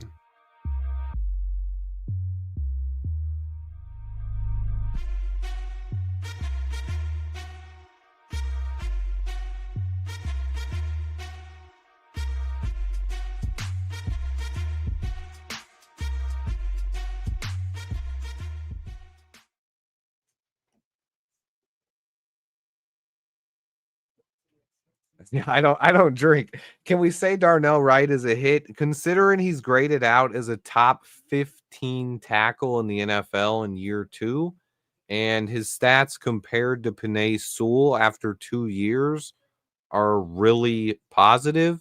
Yeah, anyone who doesn't think he's a hit right now, I don't know. I don't know what to say. I think he's a really good player. You need more talent around him, honestly. More talent around him. That's what he needs.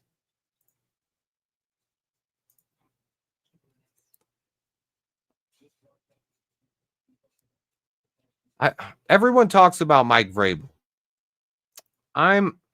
Here's my thing with Mike Vrabel, guys. I don't know why everyone wants a coach that has already been a head coach and gotten fired. Right? If you look around the NFL, right? How many examples of that, of a coach that got fired, right? And then went on to become great?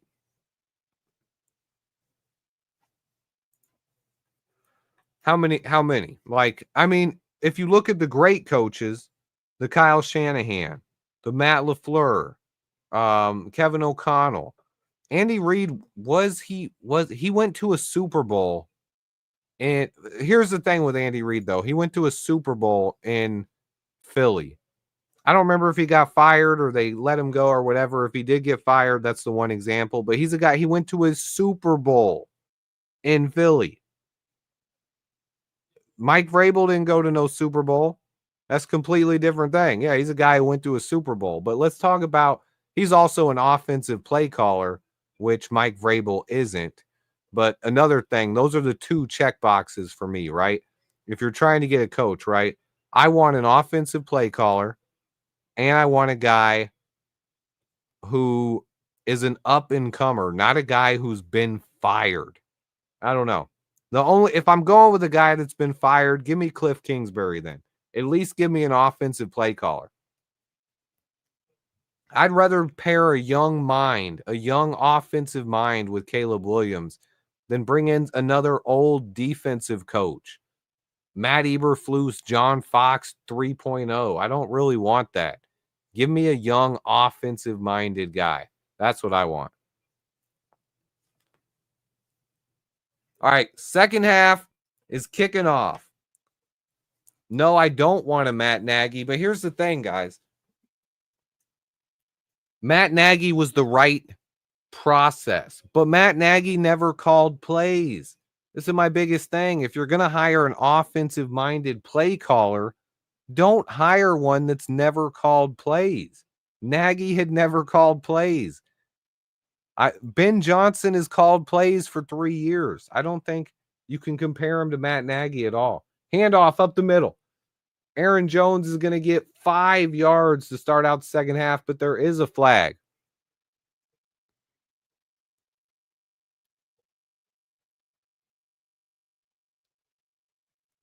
They're going to bring this one back. There was a hold.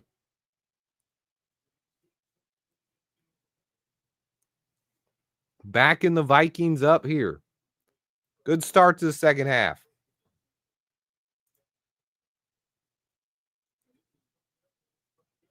Oh, holding DeMarcus Walker. Big old D walk.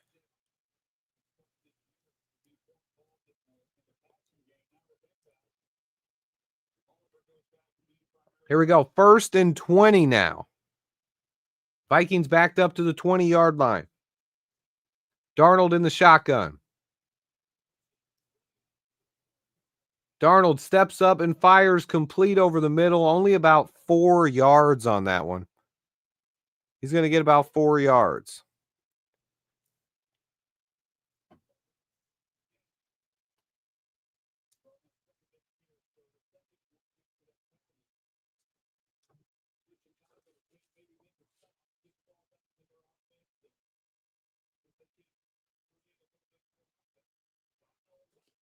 Oh, Darnold threw one up for JJ over the middle. That one could have been intercepted. Kevin Byard went up and made a play on it. Got both hands on it, but it looks like Hawkinson broke it up. Nice play by Hawkinson becoming the defender. What a play.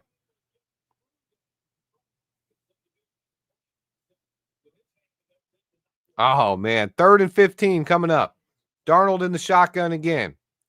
As Keith says, can we get off the field on 3rd down? Darnold back to pass.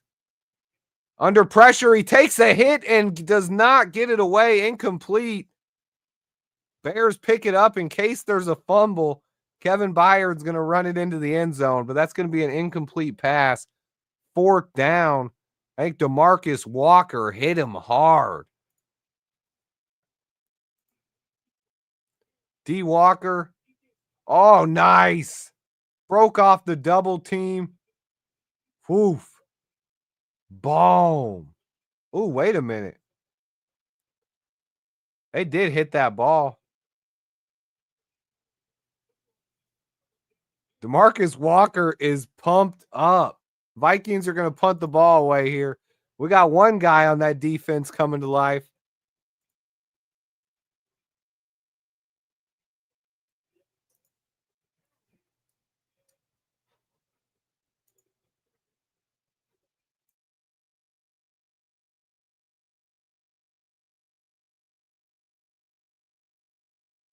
Looks like another flag. False start. They're moving back a little bit further. Oh, I remember that game, Doug. We're Bears fans. We've seen it all. For people who haven't been Bears fans that long or don't remember, there was a Packers game where I think it might have been Jay Cutler. I don't remember who the quarterback was. It could have been Mitch even. There's so many bad Bears memories, but there was a Packers game where a quarterback, the ball came out. Everybody assumed it was an incomplete pass. A Packer picked it up, ran it back for a touchdown. And what happened? They ruled it a fumble. Packers got a touchdown. All right, here comes the punt. Skied up into the air. Might have a chance for a return here. Josh Blackwell to the 30, 35, 40, 45, almost to midfield. But there is a flag. Good return by Josh Blackwell. What's the flag?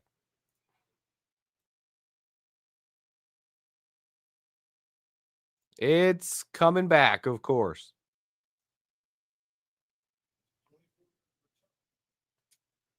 Nice return by Josh Blackwell. It's our most promising punt return I've seen in a couple of years.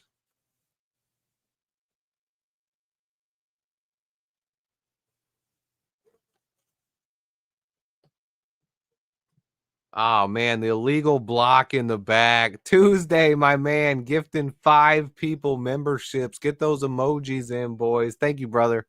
Appreciate you, my man. 13 nothing here in the third quarter. Is that the halftime show? Was that Vanilla Ice at the halftime show? Did they have Vanilla Ice? Oh man. Why didn't they play that? I would have watched that. They didn't show that on TV? What a day. Block in the back, man. Block in the back. We need some ice, baby, on offense, to be honest. Caleb Williams, 7 for 9, 59 yards so far. This offense has been anemic. We need to get it going. Just have not been getting it going recently. Thomas Brown really had things looking a lot more positive when he took over in the booth, but since he's been head coach, it's been tough sledding, to be honest. It's been tough out here.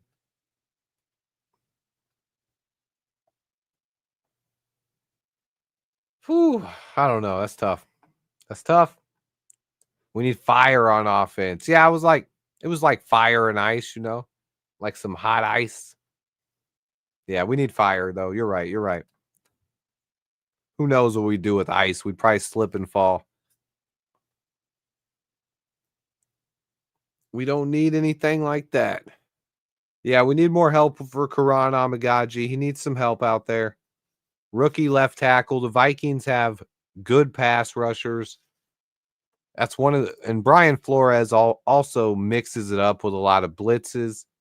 You got to help that guy out, man. I don't want Bears fans crucifying him all week.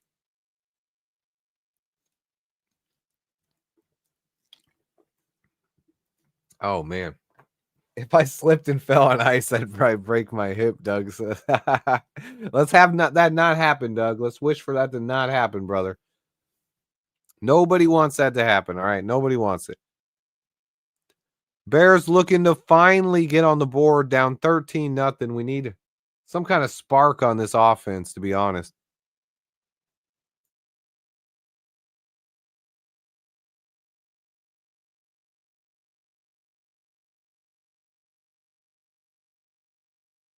I mean, we're considering how bad we played to only, oh man, that block in the back killed us. We would have started at the 50-yard line.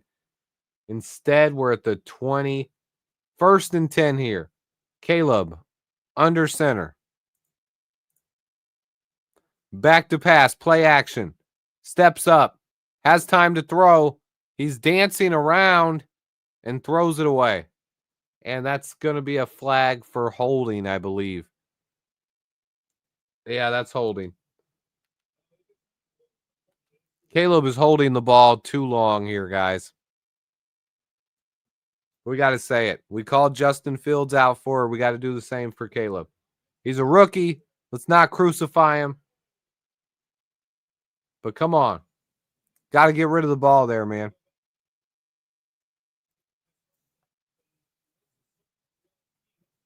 Oh, Keenan Allen was wide open. They just showed a replay earlier where Keenan was wide open. Showed a replay here. Rome Odunze wide open. Oh, my goodness. Caleb, come on, man. Oh, come on, Caleb. Oh, man. Caleb back to pass on 1st and 20. Quick to DJ Moore. He's going to get about 8. Setting up 2nd and 12 after the holding call. Oh, man. Yeah, they're showing him. That's not good. He's a rookie, guys. I talked about it all off season long. Everyone called me a Caleb hater for saying it. I was like, look, if we draft a rookie quarterback, we got to temper our expectations. Now, of course, Jaden Daniels has in Washington and the success he's having has made that even harder to do. But in reality, this is what happens with rookie quarterbacks. Here we go, 2nd and 14. Caleb back to pass. He has time this time. Good protection. Throws and hits Keenan Allen wide open downfield to the 42. Big play for a first down. Good protection. Everybody had their man on that one. Good job there, baby.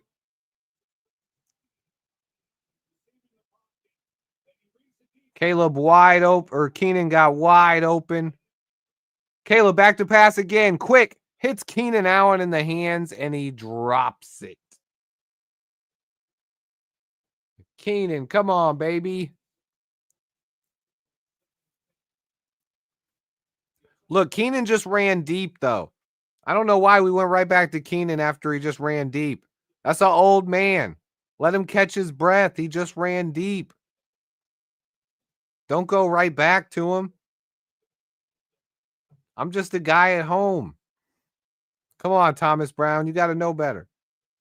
I know.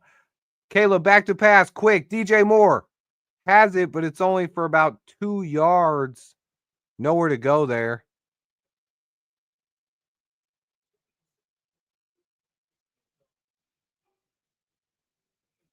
I actually said Caleb was not great at middle of the field throws. I said he too often did not take what the offense gave him and tried to play hero ball down the field, and he wouldn't get away with that as much in the NFL. Oh, Caleb fires one to Keenan, inaccurate, misses him. Keenan was wide open, and Caleb just missed him. First or fourth down, we are going to punt.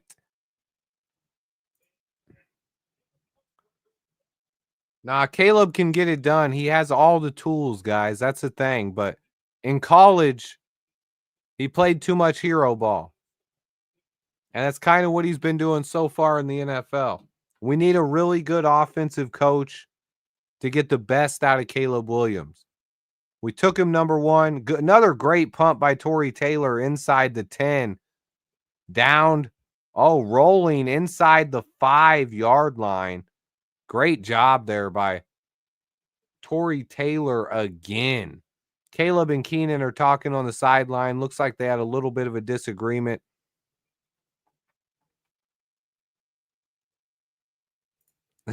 Yeah. Dobbsy cracking me up.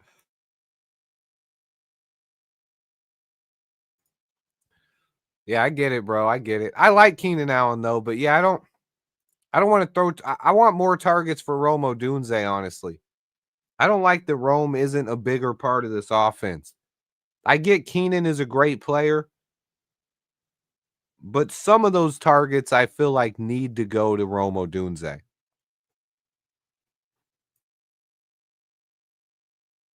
He said punting is winning, but I mean, honestly, we can't win if we don't score any points. If our defense could get us points, it'd be nice. Montez Sweat, safety, forced fumble, touchdown, pick six, anything like that. We got him pinned back at the 5-yard line here. This is time to make a play.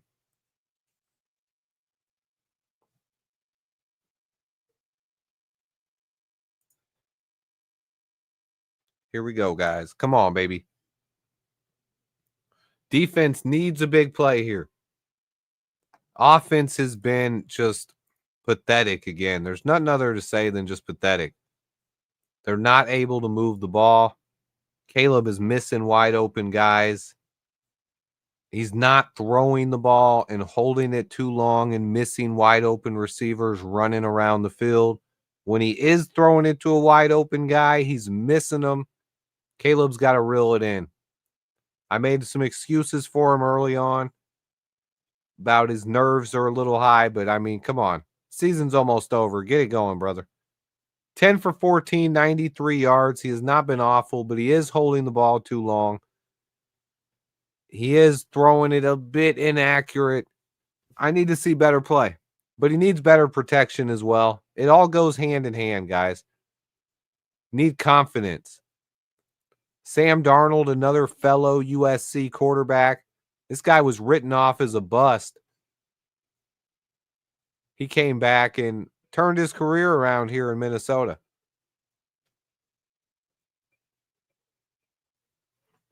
USC quarterback versus USC quarterback. Come on, defense. Let's get it, baby. 1st and 10. From the 5, they need to go 95 yards. Play action. Oh! Pass was broken up by Darrell Taylor. Oh, man, I wanted him to intercept that one so bad. That's a touchdown if he could somehow intercept it.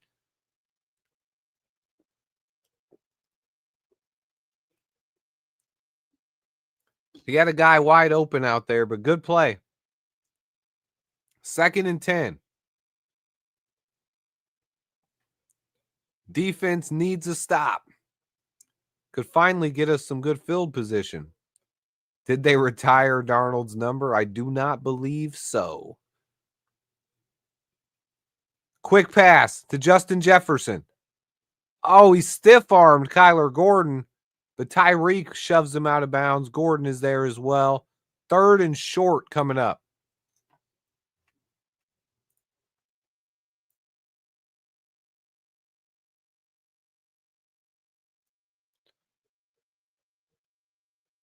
Vikings are taking their time in the huddle here. 3rd and 3 coming up. Darnold has 3,500 passing yards, 29 touchdowns on the year. Would be one of the best seasons in Bears history. Got to give Darnold some respect. 3rd and 3 coming up. Darnold back to pass. Has time again. Almost intercepted by Kyler Gordon, but incomplete on the sideline. Vikings are going to punt. Nice job by Gordon. He tried to toe drag that. Oh, he one-handed it. Oh, he did catch it, but he's out of bounds. Oh, so close, Kyler. You guys can't talk crap about Kyler. See what happens? Good job, Kyler. Vikings back to punt from their own end zone.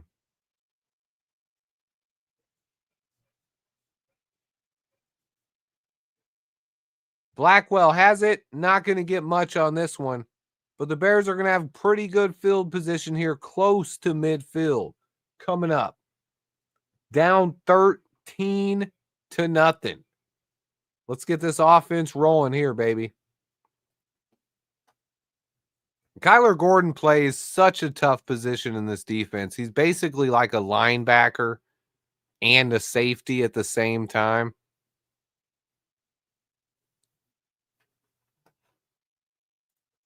He does it all. He does it all.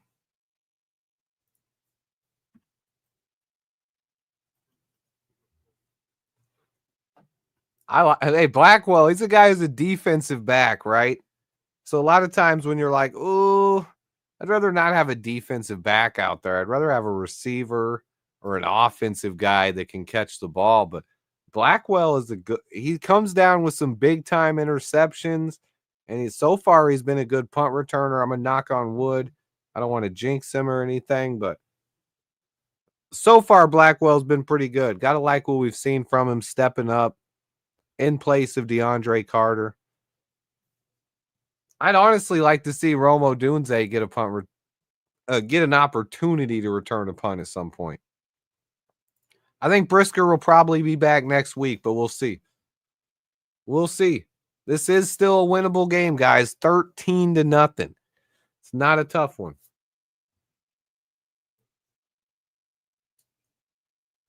Just need this offense to honestly get going.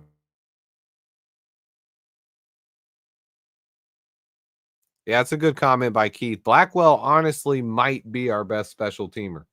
He's a good player and a great backup defensive back as well. Nobody's giving Ryan Poles credit for that find. Oh, man. It's tough.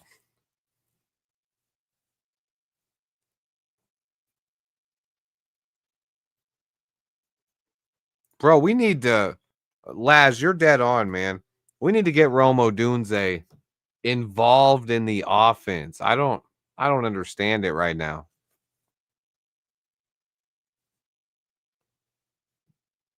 We've ran DeAndre Swift up the middle probably 150 times more than we've thrown to Rome Odunze this year, which is absolutely insane to me. And that's why people hate DeAndre Swift, and that's why people are doubting Rome Odunze. But if we could get a great play caller in here, that won't happen. Shane Waldron fooled us all. He fooled us all. I think he's honestly has it in him to be a good play caller, but the fact that he doesn't hold people accountable killed him. Here we go. 1st and 10 from the 42. Trying to get some momentum. Mercedes Lewis in motion. Handoff to Swift. Did he lose his helmet? Oh, Karan Amagaji lost his helmet. Holy cow. Nowhere to go there. 2nd and 10 coming up.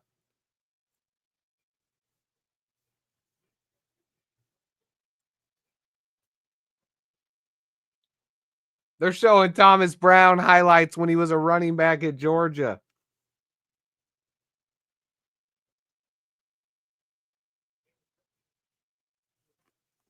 Come on, baby. 2nd and 9. Caleb in the shotgun. Oh, that's an offsides. That's a free play. Throw it deep, Caleb. Oh, he's got Rome Odunze. Down inside the 30-yard line for a 1st down. That's what I've been asking for, baby. On the free play, take advantage of it. Got him offsides, took advantage of the free play, took a shot. Yes. Yes. That's what I'm talking about. Stepped up, got rid of it, found Rome. Let's go, baby. Let's go, baby. Keep it going to Rome. Keep it going to Rome.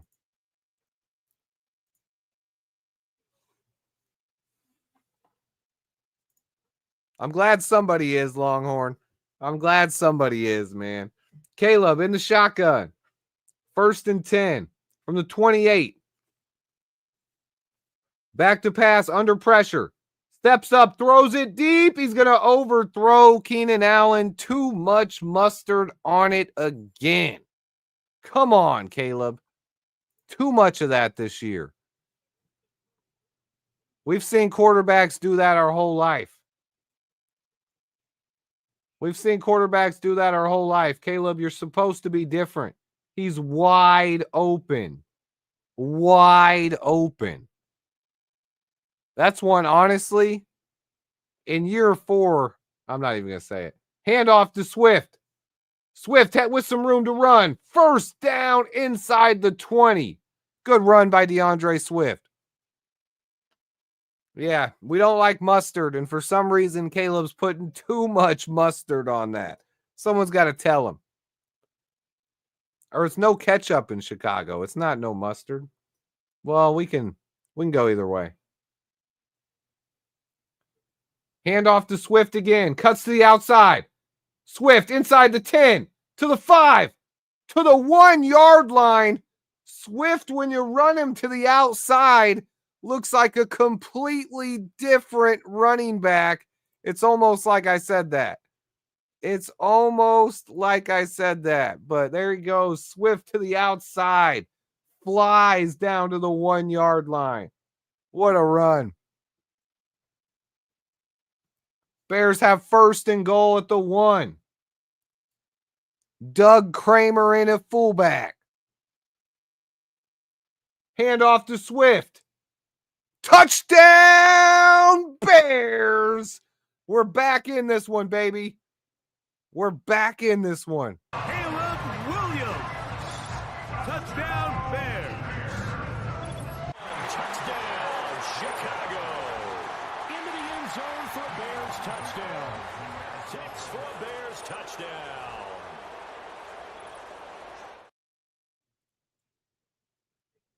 No way. There's a flag. I'm done.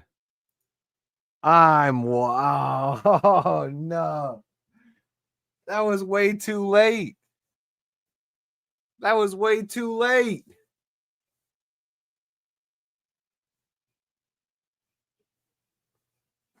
Poor Doug Kramer, man.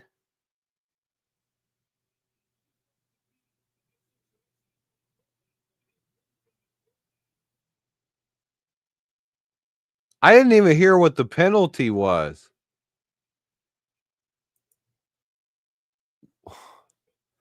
First and goal now from the 6-yard line. Bears are moved back. Handoff, DeAndre Swift. Nowhere to go. He cuts to the outside. Swift breaks the tackle and gets back down to the 1-yard line.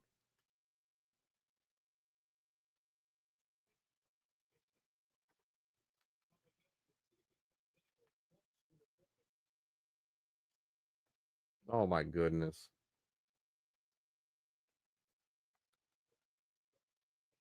I don't know why he has to report as eligible if he didn't touch the ball. He didn't touch the ball. What does that matter? I've only seen him do that. I don't. Hand off to Swift. Nowhere to go, and there's another flag on the play.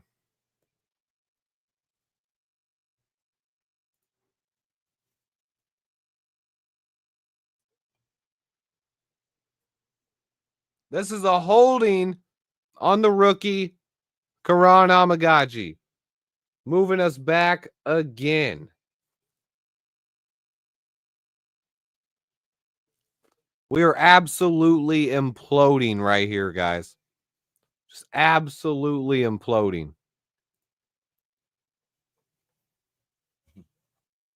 Wow. Let's watch the replay.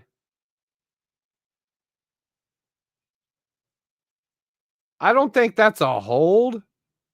I don't know. I didn't see the whole thing. Second and goal from the 12 now. Caleb back to pass, under pressure, running, throwing. Too high for looking for Rome Odunze, incomplete. Third and goal coming up.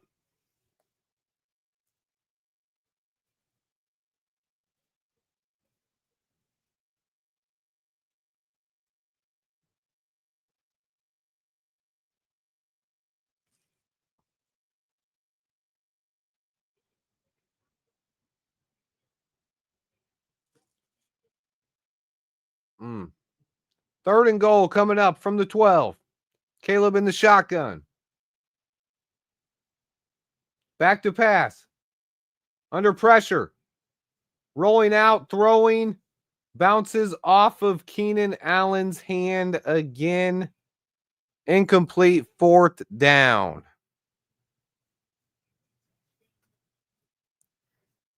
Boof.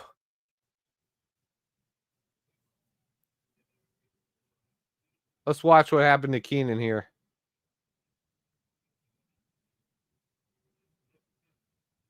Oh my, Keenan didn't look ready for it at all.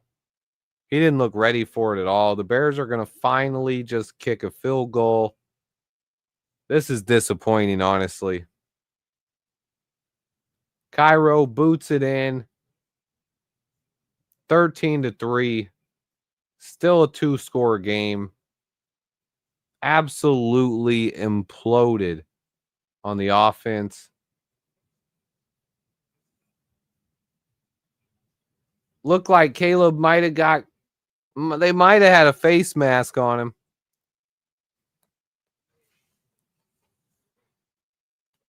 That one was tough.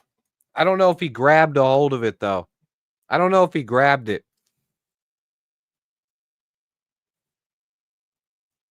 Looked like he might have hit it on the way by and actually grabbed his collar. I don't know if that was a full face mask. I don't know, to be honest. That's tough.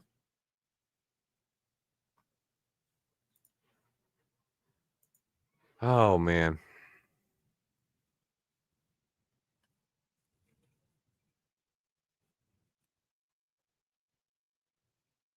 I'll have to see that one again. I only saw like half the replay. But from what I saw, his hand hit the face mask, came off, and kind of grabbed his collar. Didn't look like you got to basically grab the face mask and Poole. I don't know if I saw that. Karan's having a bad game. I mean, he's gotten beat badly a couple times. He's gotten 2 holding penalties. One of them now taken back. What would have been a first and goal or second and goal at the 1. That's tough. It's just tough. It's his first career start.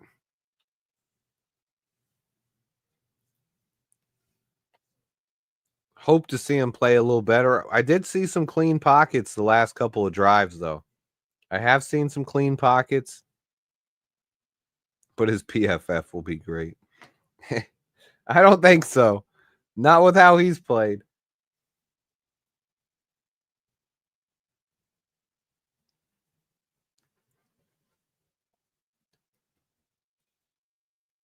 He is a rookie. It's also his first time playing football in a year and a half, guys. You got to remember, he didn't have training camp. He missed most of last season at Yale and all of the offseason.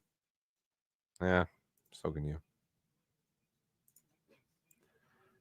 Here comes the kickoff down 13-3.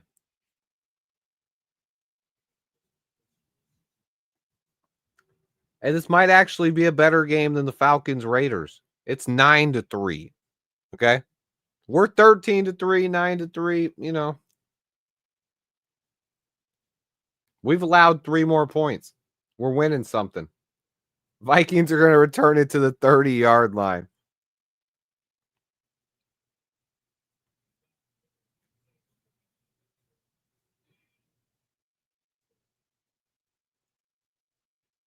Oh. He wasn't throwing to Keenan. He was throwing to Rome. Rome was coming open in the back of the end zone. Keenan broke it up. Oh, man. Oh, man. That's tough. Play action. Darnold back to pass with time again. Throws it short.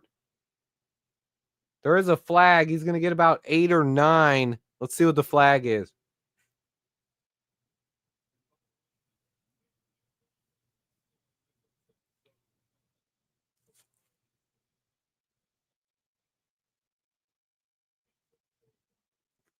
This one's coming back. Legal use of the hands on the O-line.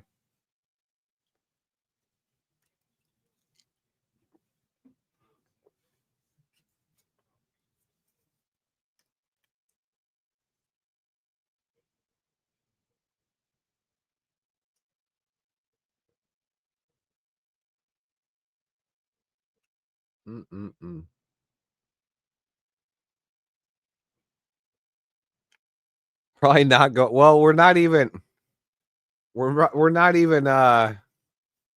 playoff. We've already been eliminated from the playoffs, so definitely not going to the Super Bowl this year. Hand off to Aaron Jones on 1st and 20. He's not going to get much. 2nd and long coming up. Should be 2nd and 17.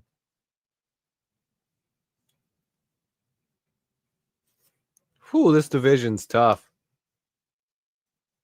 Lions and Vikings both trying to be 12-2. Packers 10-4.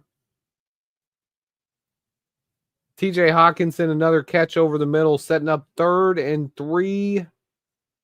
Defense needs another stop here.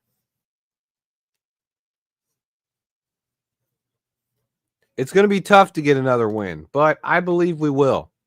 We're not out of this game yet. We usually play the Lions pretty tough. I always want to beat the Packers, no matter how unrealistic it is. I want to beat the Packers so bad. And the Seahawks, if Geno Smith is hurt, they might be in trouble. Darnold back to pass. Throws it. Oh, no. Hawkinson's going to catch it for a 1st down. Kyler Gordon tried to break it up. I thought he got a hand on it.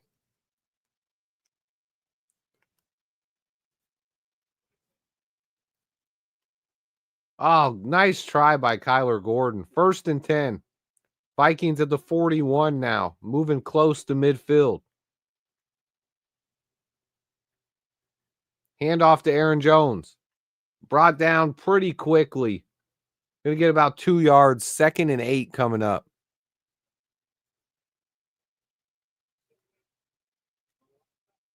Oh, I didn't know you're familiar with that area, Doug? Ah, man. I've never even been to Minnesota. One of the places I've never been. 2nd and 7 coming up now. And yeah, there are some 10-yard cushions.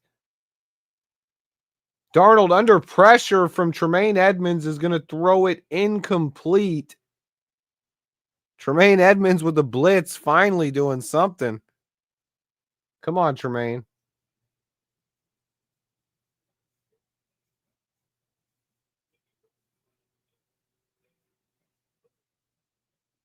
Whoop. 3rd down coming up. Defense is giving up way too many 3rd downs tonight. 3rd and 7 upcoming here. Yeah, we might as well just blitz him, honestly. 3rd and 7. Darnold back to pass, has all day. Incomplete, but they threw a flag.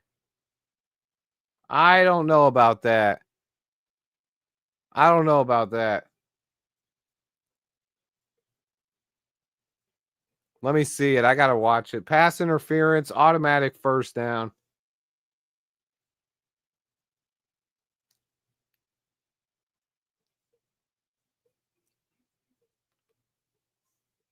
Thomas Brown is yelling at the refs. That's good to see. Oh, that is pass interference. He grabbed him like 2 seconds before the ball got there. Yeah, it's the right call. Ah, just a little too early, man. A little too early, man. Just try to get in front of him. Box him out. 1st and 10. Another handoff. Aaron Jones going to get about 9. Vikings are into Bears territory now. Down to the 41-yard line.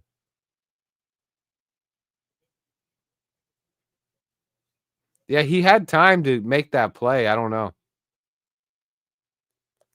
Quick handoff. Another 1st down. Down to the 31-yard line. Aaron Jones running right up the middle. Man. Vikings were running with a little bit of tempo. Now they're slowing it down a little bit. Now they're going to try to eat some clock.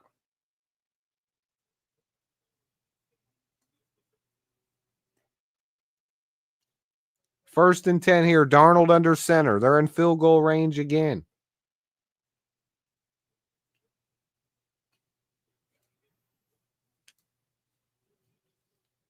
Darnold, play action. Looking deep.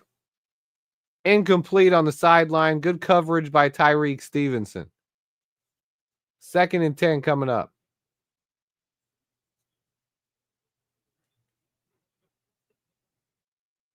Tyreek is probably talking crap to JJ too. You know how Tyreek is. Oh, Tyreek hit him. Tyreek hit him there. Come on.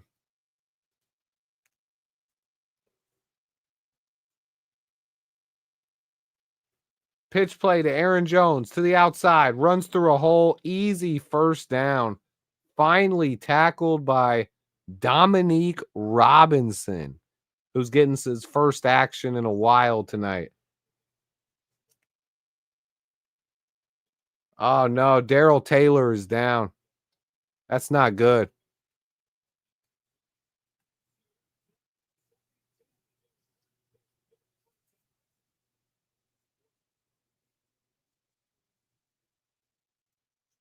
Man, easy 1st down there.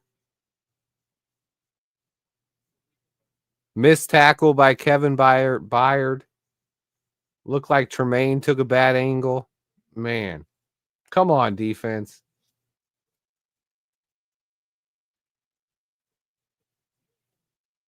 Uh, I've seen Austin Booker out there. Booker is active. Austin Booker's active. I haven't seen him get too many snaps tonight, though.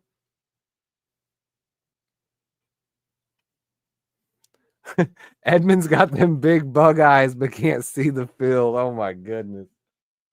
Ah, that comment got me.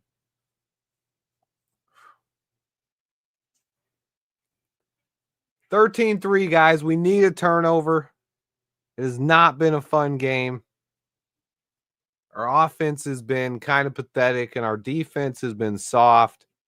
We got to get this going. Injury timeout on the field. I'm going to grab a water. Be right I back. want to thank everyone for watching Swift Sports Network. Please hit the like button and subscribe for year-round Chicago Bears coverage, unbiased, no BS, knowledge over narratives.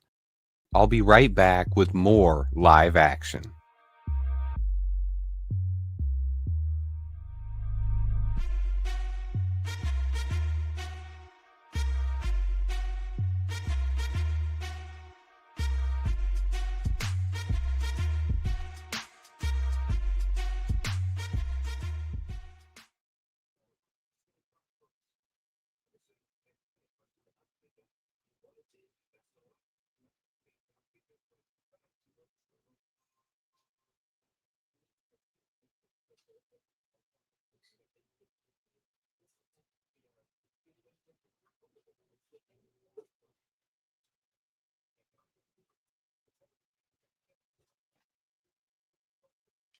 Oh, they got Chris Carter out there.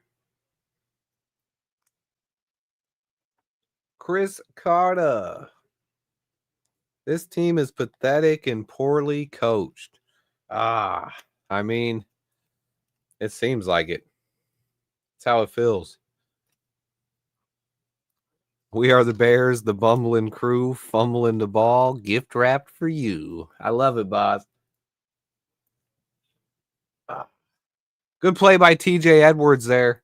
Going to stop Aaron Jones behind the line of scrimmage, setting up a 2nd and 12 coming up.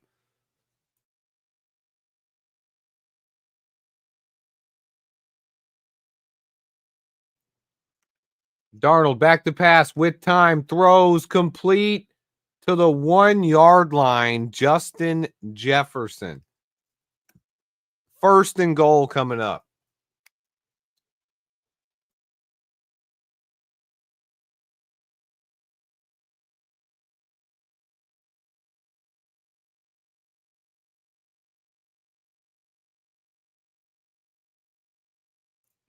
This is bad, guys. This is where it went ugly again. We needed the touchdown last drive. The penalties took it away. And then we let them walk down the field after finally getting 3 points. We're going to let them come right back and get 7. So we finally score and they extend the lead. And now Jacob Martin's down. That's 2 of our defensive ends now down. He is walking off the field, though. He said, I need a beer. Oh, man.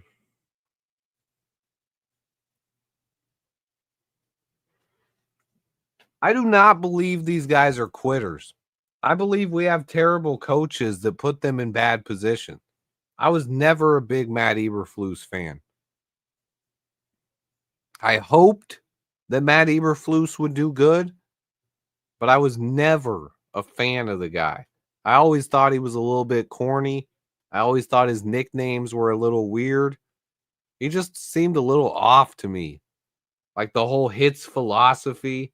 Touchdown, Aaron Jones walks into the end zone, and he's doing a Lambeau leap in Minnesota. He's Spider-Man hanging off the railing. No, I don't like that. I don't like that. We got Spidey on our team.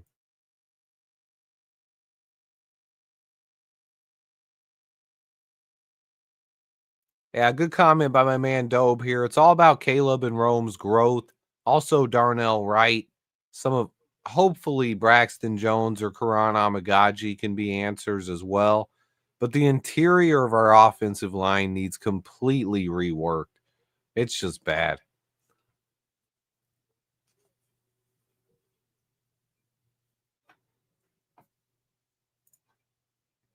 Yeah. I thought it was weird they featured Flus so much, to be honest. I was like, why are we featuring Flus so much? Like, nobody cares about Flus.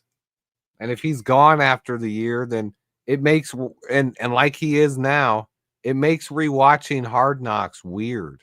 Like when you go back to rewatch it now, it's gonna be like weird, like because they're just gonna keep showing Eberflus and his family and stuff, and it's like the one time the Bears are on Hard Knocks our entire life, and now we got to go back and watch that weird stuff. The meltdown on Monday night. I mean, is it a meltdown though? Meltdowns you have to like have a lead and then melt down or be expected to win. I think I think this is just I don't even know. Monday night badness.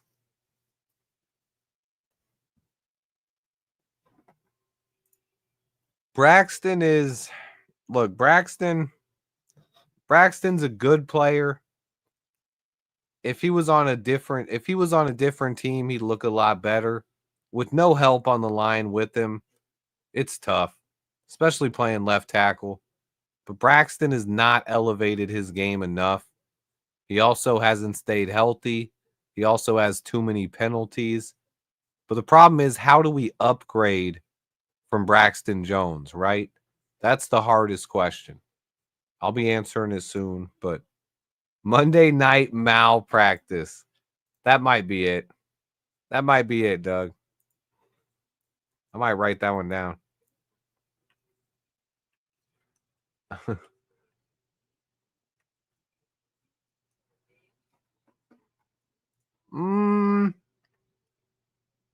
Braxton's way more athletic than Charles Leno.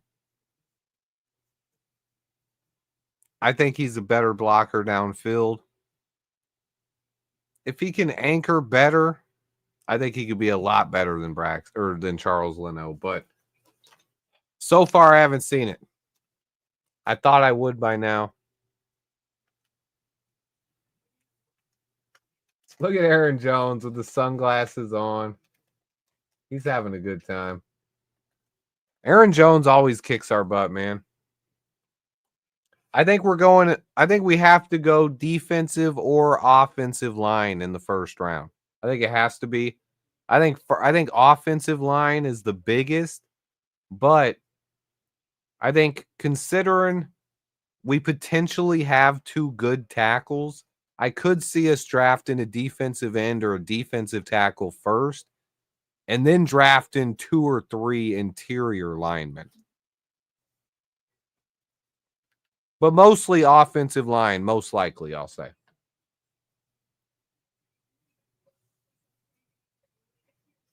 Oh, man. Yeah, we need a center and maybe 2 guards, honestly. We might need 2 guards. I don't know if Tevin's going to be back.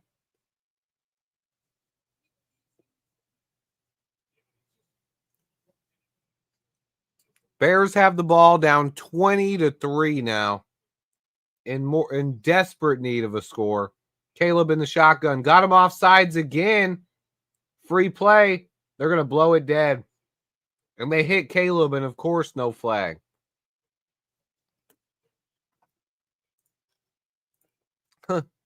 Another one. Should be a free 5 yards.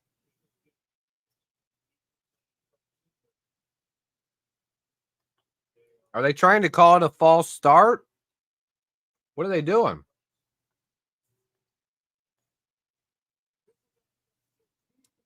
Offsides, free 5 yards.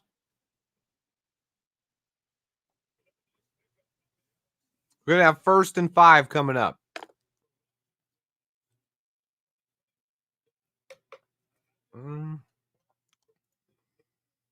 Yeah, I agree with that. It just depends on what happens in free agency. Finding good offensive linemen in free agency is tough. Handoff to Swift. Swift is going to get the first down and a little bit more. He's going to get about 9 yards on that one. Good play by DeAndre Swift.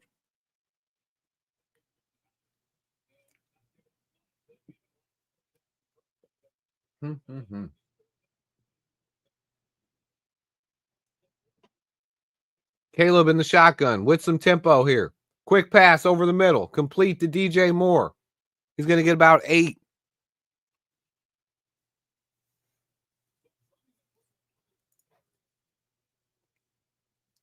Yeah, he is, Doug, but that hasn't been too often, though.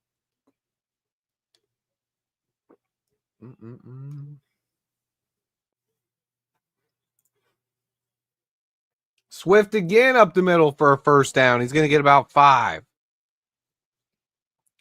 Tuesday, you're crazy.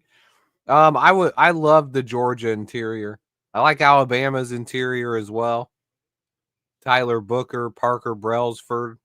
Give me a mix and match. Give me 3 of those guys. Any combination. 1st and 10 here. 20 seconds left in the quarter. Bears are in Vikings territory. Back-to-back first downs. Caleb back to pass. Throws it complete to DJ again. He's going to get about 5. That's going to end the third quarter. DJ looks shaken up, though. Man, it's really tough to judge a free agency class because a lot of the guys get re-signed. I will say there's not much as far as offensive tackle. I talk about the left tackle position. My video that's coming out tomorrow night. It's actually done, but I'm holding it till tomorrow night. It's 12 minutes long. How we fix the left tackle position. So we'll be talking about that one tomorrow because there's not much in free agency. We need a lot. We're honestly probably going to have 3 brand new starters on the offensive line, but the free agency class is not great. There are a couple players who could get through, but most of the best ones have already been re-signed.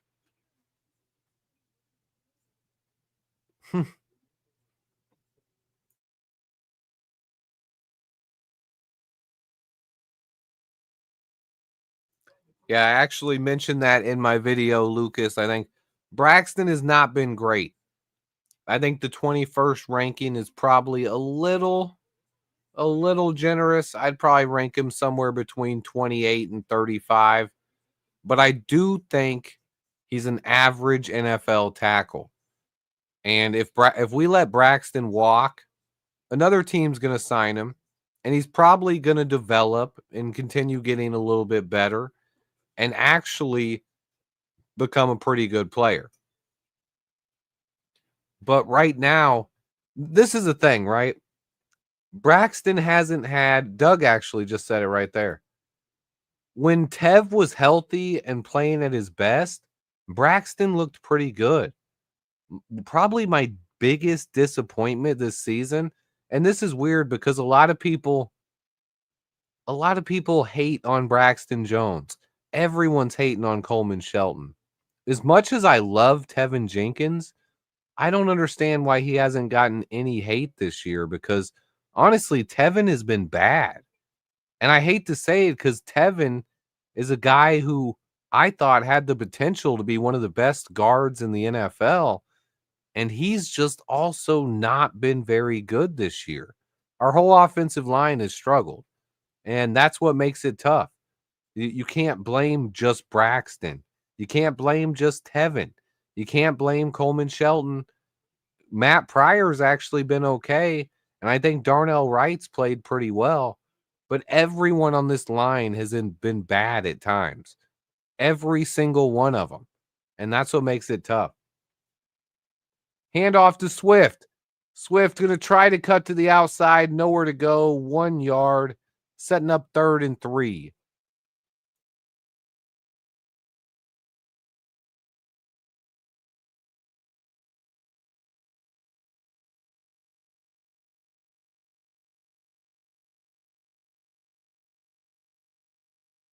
This is 4 down territory here. 3rd and 3. Caleb back to pass. With time. Caleb, what are you doing? Oh, he got it. Oh, my goodness. Okay, Caleb. All right. All right, baby. Running out of bounds. Slings it to Keenan Allen. Keenan reaches about 2 yards out of bounds. Snags the ball, toe drag swag. 1st and 10 at the 16-yard line. Hand off to Swift. Nowhere to go. Gonna lose a yard on this one. I mean, there was nowhere to go there for Swift, though. That was a great catch by Keenan Allen. Woo, Keenan.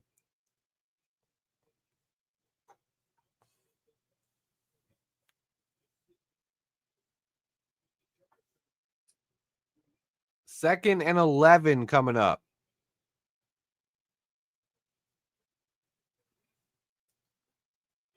Caleb is in the shotgun. Caleb back to pass. Steps up, throws. Incomplete. Misses badly again.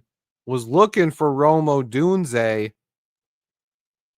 but he didn't get it. Guys, Swift has 19 carries for 79 yards and a 10-yard catch today. He's pretty much been all of our offense. He's got 89 yards. Calm down on the Swift hate. We need to stop running him straight up the middle. That's what we need to do. And yeah, it's a false start. That's Karan. Karan with his 3rd penalty. He's having a rough NFL debut, man. Just an absolute rough NFL debut.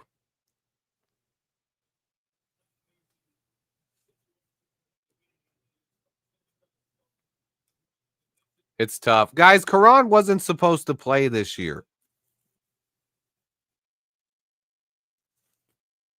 This is a guy who was supposed to set and learn behind Braxton for an entire year and then maybe compete next year. He's getting snaps here. This is good for his future, but God, he's playing bad right now. It's not looking good. 3rd and 16. Huge play coming up. Caleb back to pass. Under pressure, spinning again, jumping. I don't know what he's doing. He's playing hero ball, throws one up across his body, almost intercepted, but there is a flag. Caleb is down. He's okay, but he took a hit. What's the flag?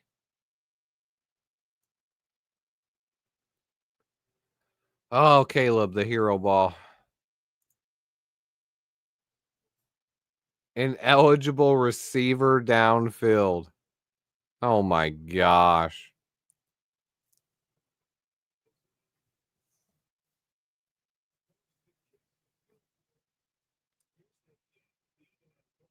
How is that not a roughing the passer? What? Are you kidding me? He drove him down. Oh my goodness.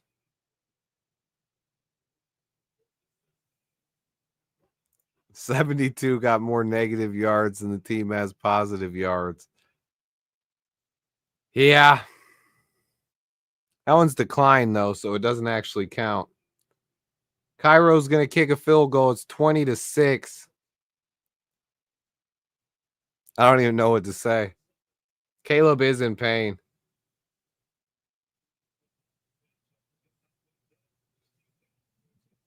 Laid down on the bench for a second. Kind of hunched over right now. Took a big shot there. Oh, man.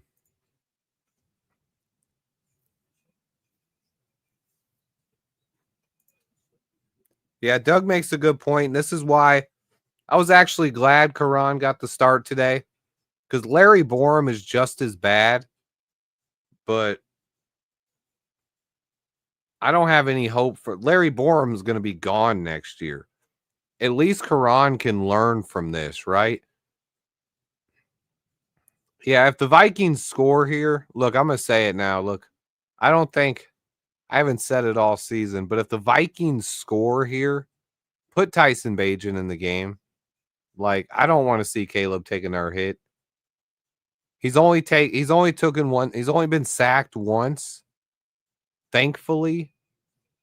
But at this point, God, we're going to kill him. Take him out of the game. He's probably beat up enough. Or just hand the ball off to, where's Darrington Evans? Let's hand the ball off to Darrington Evans. I don't know, man. This is tough.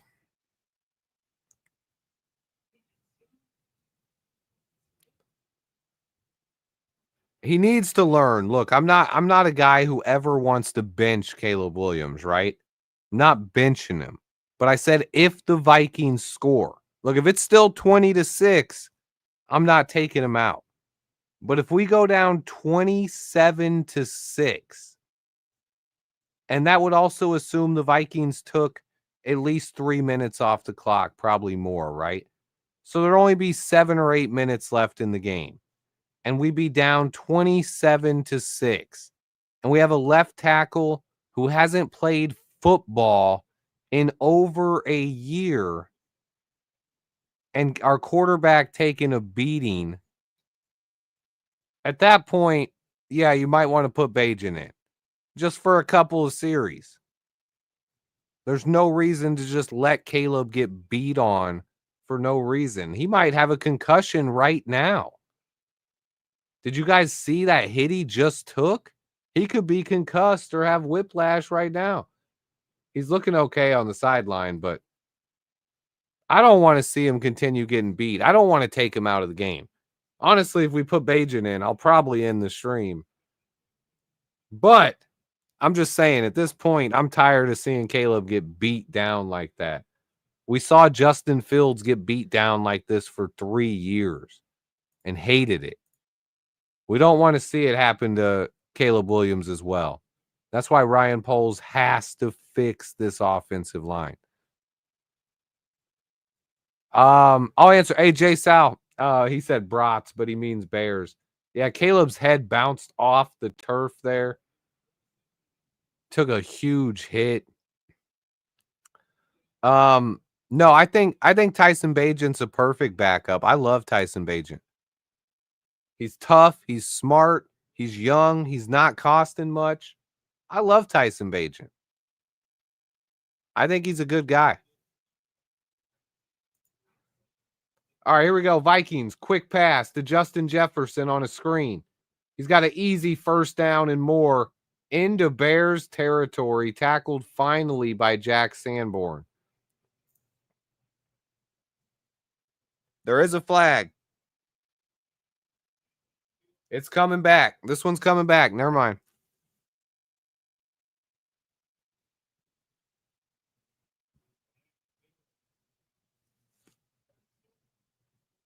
Nope, it's not coming back. They picked up the flag.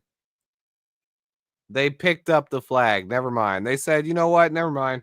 Wrong team. We thought it was on the Bears.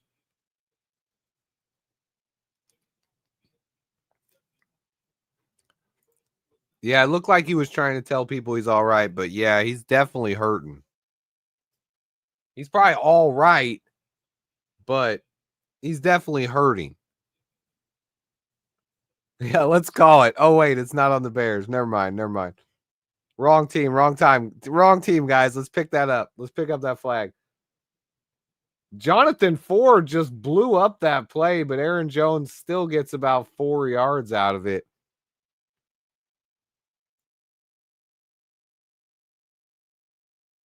We forgot Karan was on the bench. We thought that was on him.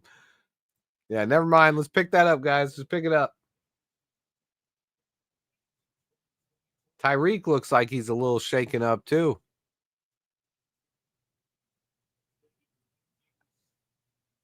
Sanborn getting... Sanborn didn't get burned. It was a screen pass. He was trying to hustle downfield and tackle JJ. I don't think he was the guy in coverage. Darnold back to pass again. Quick pass, short of the first down. Going to be 3rd and 1 coming up. And honestly, if you ever put Jack Sanborn on Justin Jefferson, I mean, you deserve to get burnt. I mean, that was just poor coaching at that point. Jack Sanborn couldn't cover Justin Jefferson if his life depended on it. Oh, good play by Tremaine Edmonds, but he's going to reach for the first down. Tremaine Edmonds blows up a play, but he spin tackles, and Akers is going to fall forward for a first down. Man. Darnold back to pass again. Justin Jefferson complete on the sideline for 8 more yards.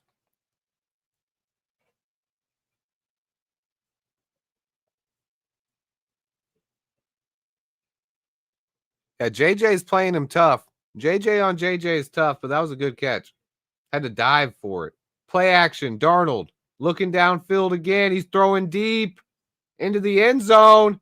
Intercepted by Tyreek Stevenson, but they're going to call him for pass interference there. He pushed the receiver down with one arm, caught it with his other, and he's trying to talk smack to the guy. Why are you talking smack? You just got called for a penalty. Both fouls by defense. We also roughed the passer. Wow. Pass interference in the end zone. They're going to have first and goal at the 1 yard line.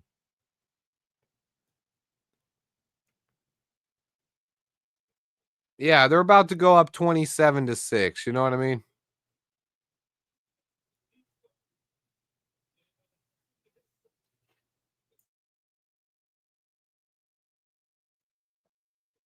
Let's see it. You didn't need to push him down. You could have just boxed him out. Just box him out. Maybe Addison sold a little bit. Oh, Montez Sweat gets a penalty for that? But they don't get a penalty for body slamming Caleb Williams. You know what? Here comes the touchdown. I already know. Oh, wait. Oh, Montez. Oh, no. Montez looks like he's shaking up. Montez almost had a sack, but Darnold just threw it out of bounds there. I mean, the problem was the hit on Caleb was way harder. Montez didn't go to the ground with it. In the NFL, you throw the penalty. It's a penalty in the rule book that you cannot land with your body weight on a quarterback, which is exactly what they did. Montez just bumped into him. Come on, Duke. Let's not say it early. Oh, there it is, though. Touchdown. It looks like Cam Akers. I already expected it, though. 26-6, about to be 27-6. It's all good, bro. Oh, man.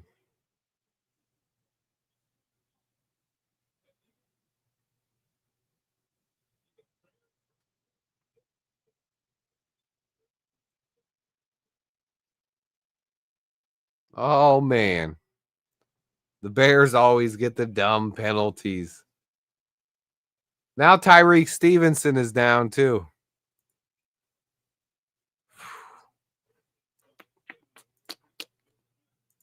I will check on our draft pick, though.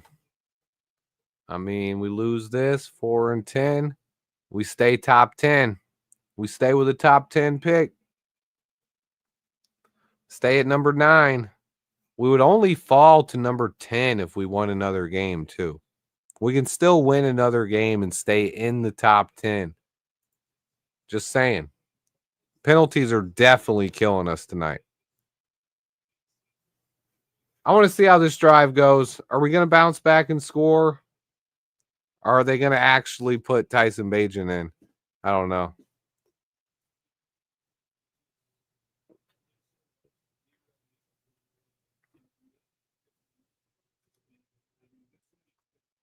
$26-6. Did they miss the extra point or are they not kicked it yet? I think a lot of draft picks want to come here. 27-6. The Bears are down by 21. We've managed just 2 field goals today. Yeah, I think Caleb is coming back in. I don't think they're going to take him out. I think they're scared of hurting him. I think they don't want to hurt his confidence by benching him. But I don't think at that point it's benching him. Like the game's over. Technically, I guess we could score 21 points here, but even me, the eternal optimist, I'm saying this game's pretty much over, right? It's 27-6. We need to come out and score a touchdown in like 30 seconds to have a chance here. And we're not even going to try to do that. We're probably going to come out and run the ball, throw some short passes. Even if we do score, we're going to eat up 5 to 6 minutes of the clock. This one's pretty much over. I don't see a lot of reason to continue getting our quarterback beat up. He's clearly hurting right now on the sideline. There's a lot wrong here. There's a lot wrong. It was over before it started. In some areas, yeah. CLJ. I don't even know what that means.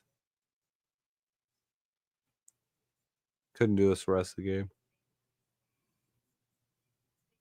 Ugh. Why do you guys blame the guy who brings in the roster and not the coaches? That's my biggest question with the whole thing. When it's the coaches who are supposed to get talent out of things. Look at a coach like Mike Tomlin, right? Mike Tomlin has never had a losing season. Either has the Green Bay Packers coach, Matt LaFleur. They get the most out of their talent. We need a coach that gets the most out of the talent that he's bringing in here. I really wish I knew. I really wish I knew who would be a great head coach. I'm working on researching it and putting together my list. Early on, my favorite is probably Ben Johnson. I want a young, offensive-minded guy to work with Caleb Williams and develop him into one of the best quarterbacks in the NFL. If you can get Caleb Williams to play on a level of Josh Allen, Patrick Mahomes, Joe Burrow, what Dak Prescott was doing the last few years, what we've seen from Aaron Rodgers our whole life. If you can get that, that's what I want. Here's the kickoff. Homer takes a knee. We're going to get it at the 30.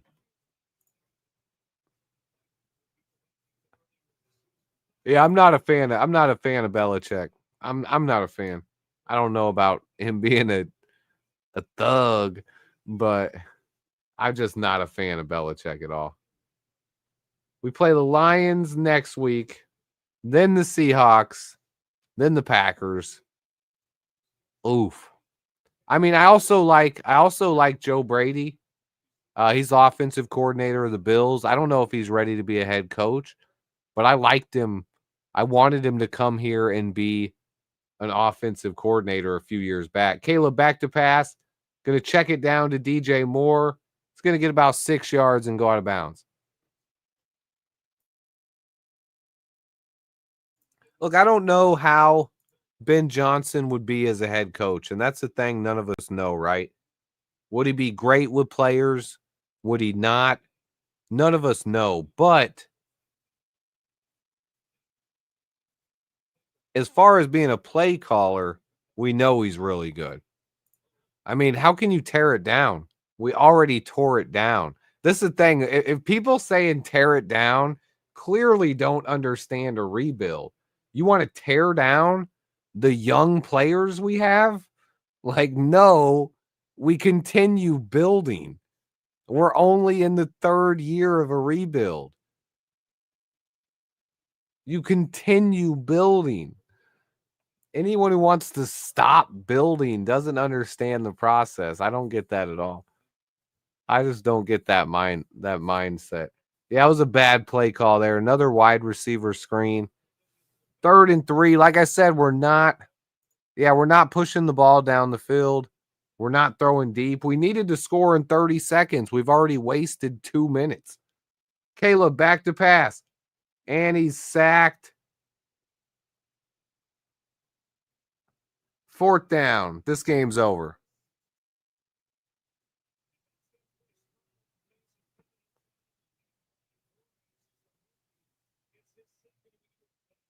Dallas Turner, the 1st-round pick, gets his 2nd sack of the season. He beats Darnell Wright. Even Darnell gets beat. See what I'm saying? He fell down. I mean, that play was tough. Did you see the move he did? He fell to the ground on one knee and then popped back up and somehow was able to sack Caleb. That was a crazy play, honestly. But this game's over, guys. 27-6. I think I'm wrapping it up. I don't know. This one's over. 27-6. The Bears are done. I hope you guys enjoy your night.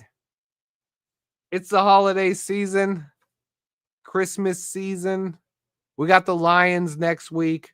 I have a huge video on Braxton Jones coming tomorrow and a huge video on Ryan Poles coming the day after. Some big time videos coming. I appreciate you guys for watching. I'm out of here, though. Bear down. Hopefully something can happen after I leave. But for real, much love to you guys. Try to stay positive. Merry Christmas. Hit the like button. Bear down.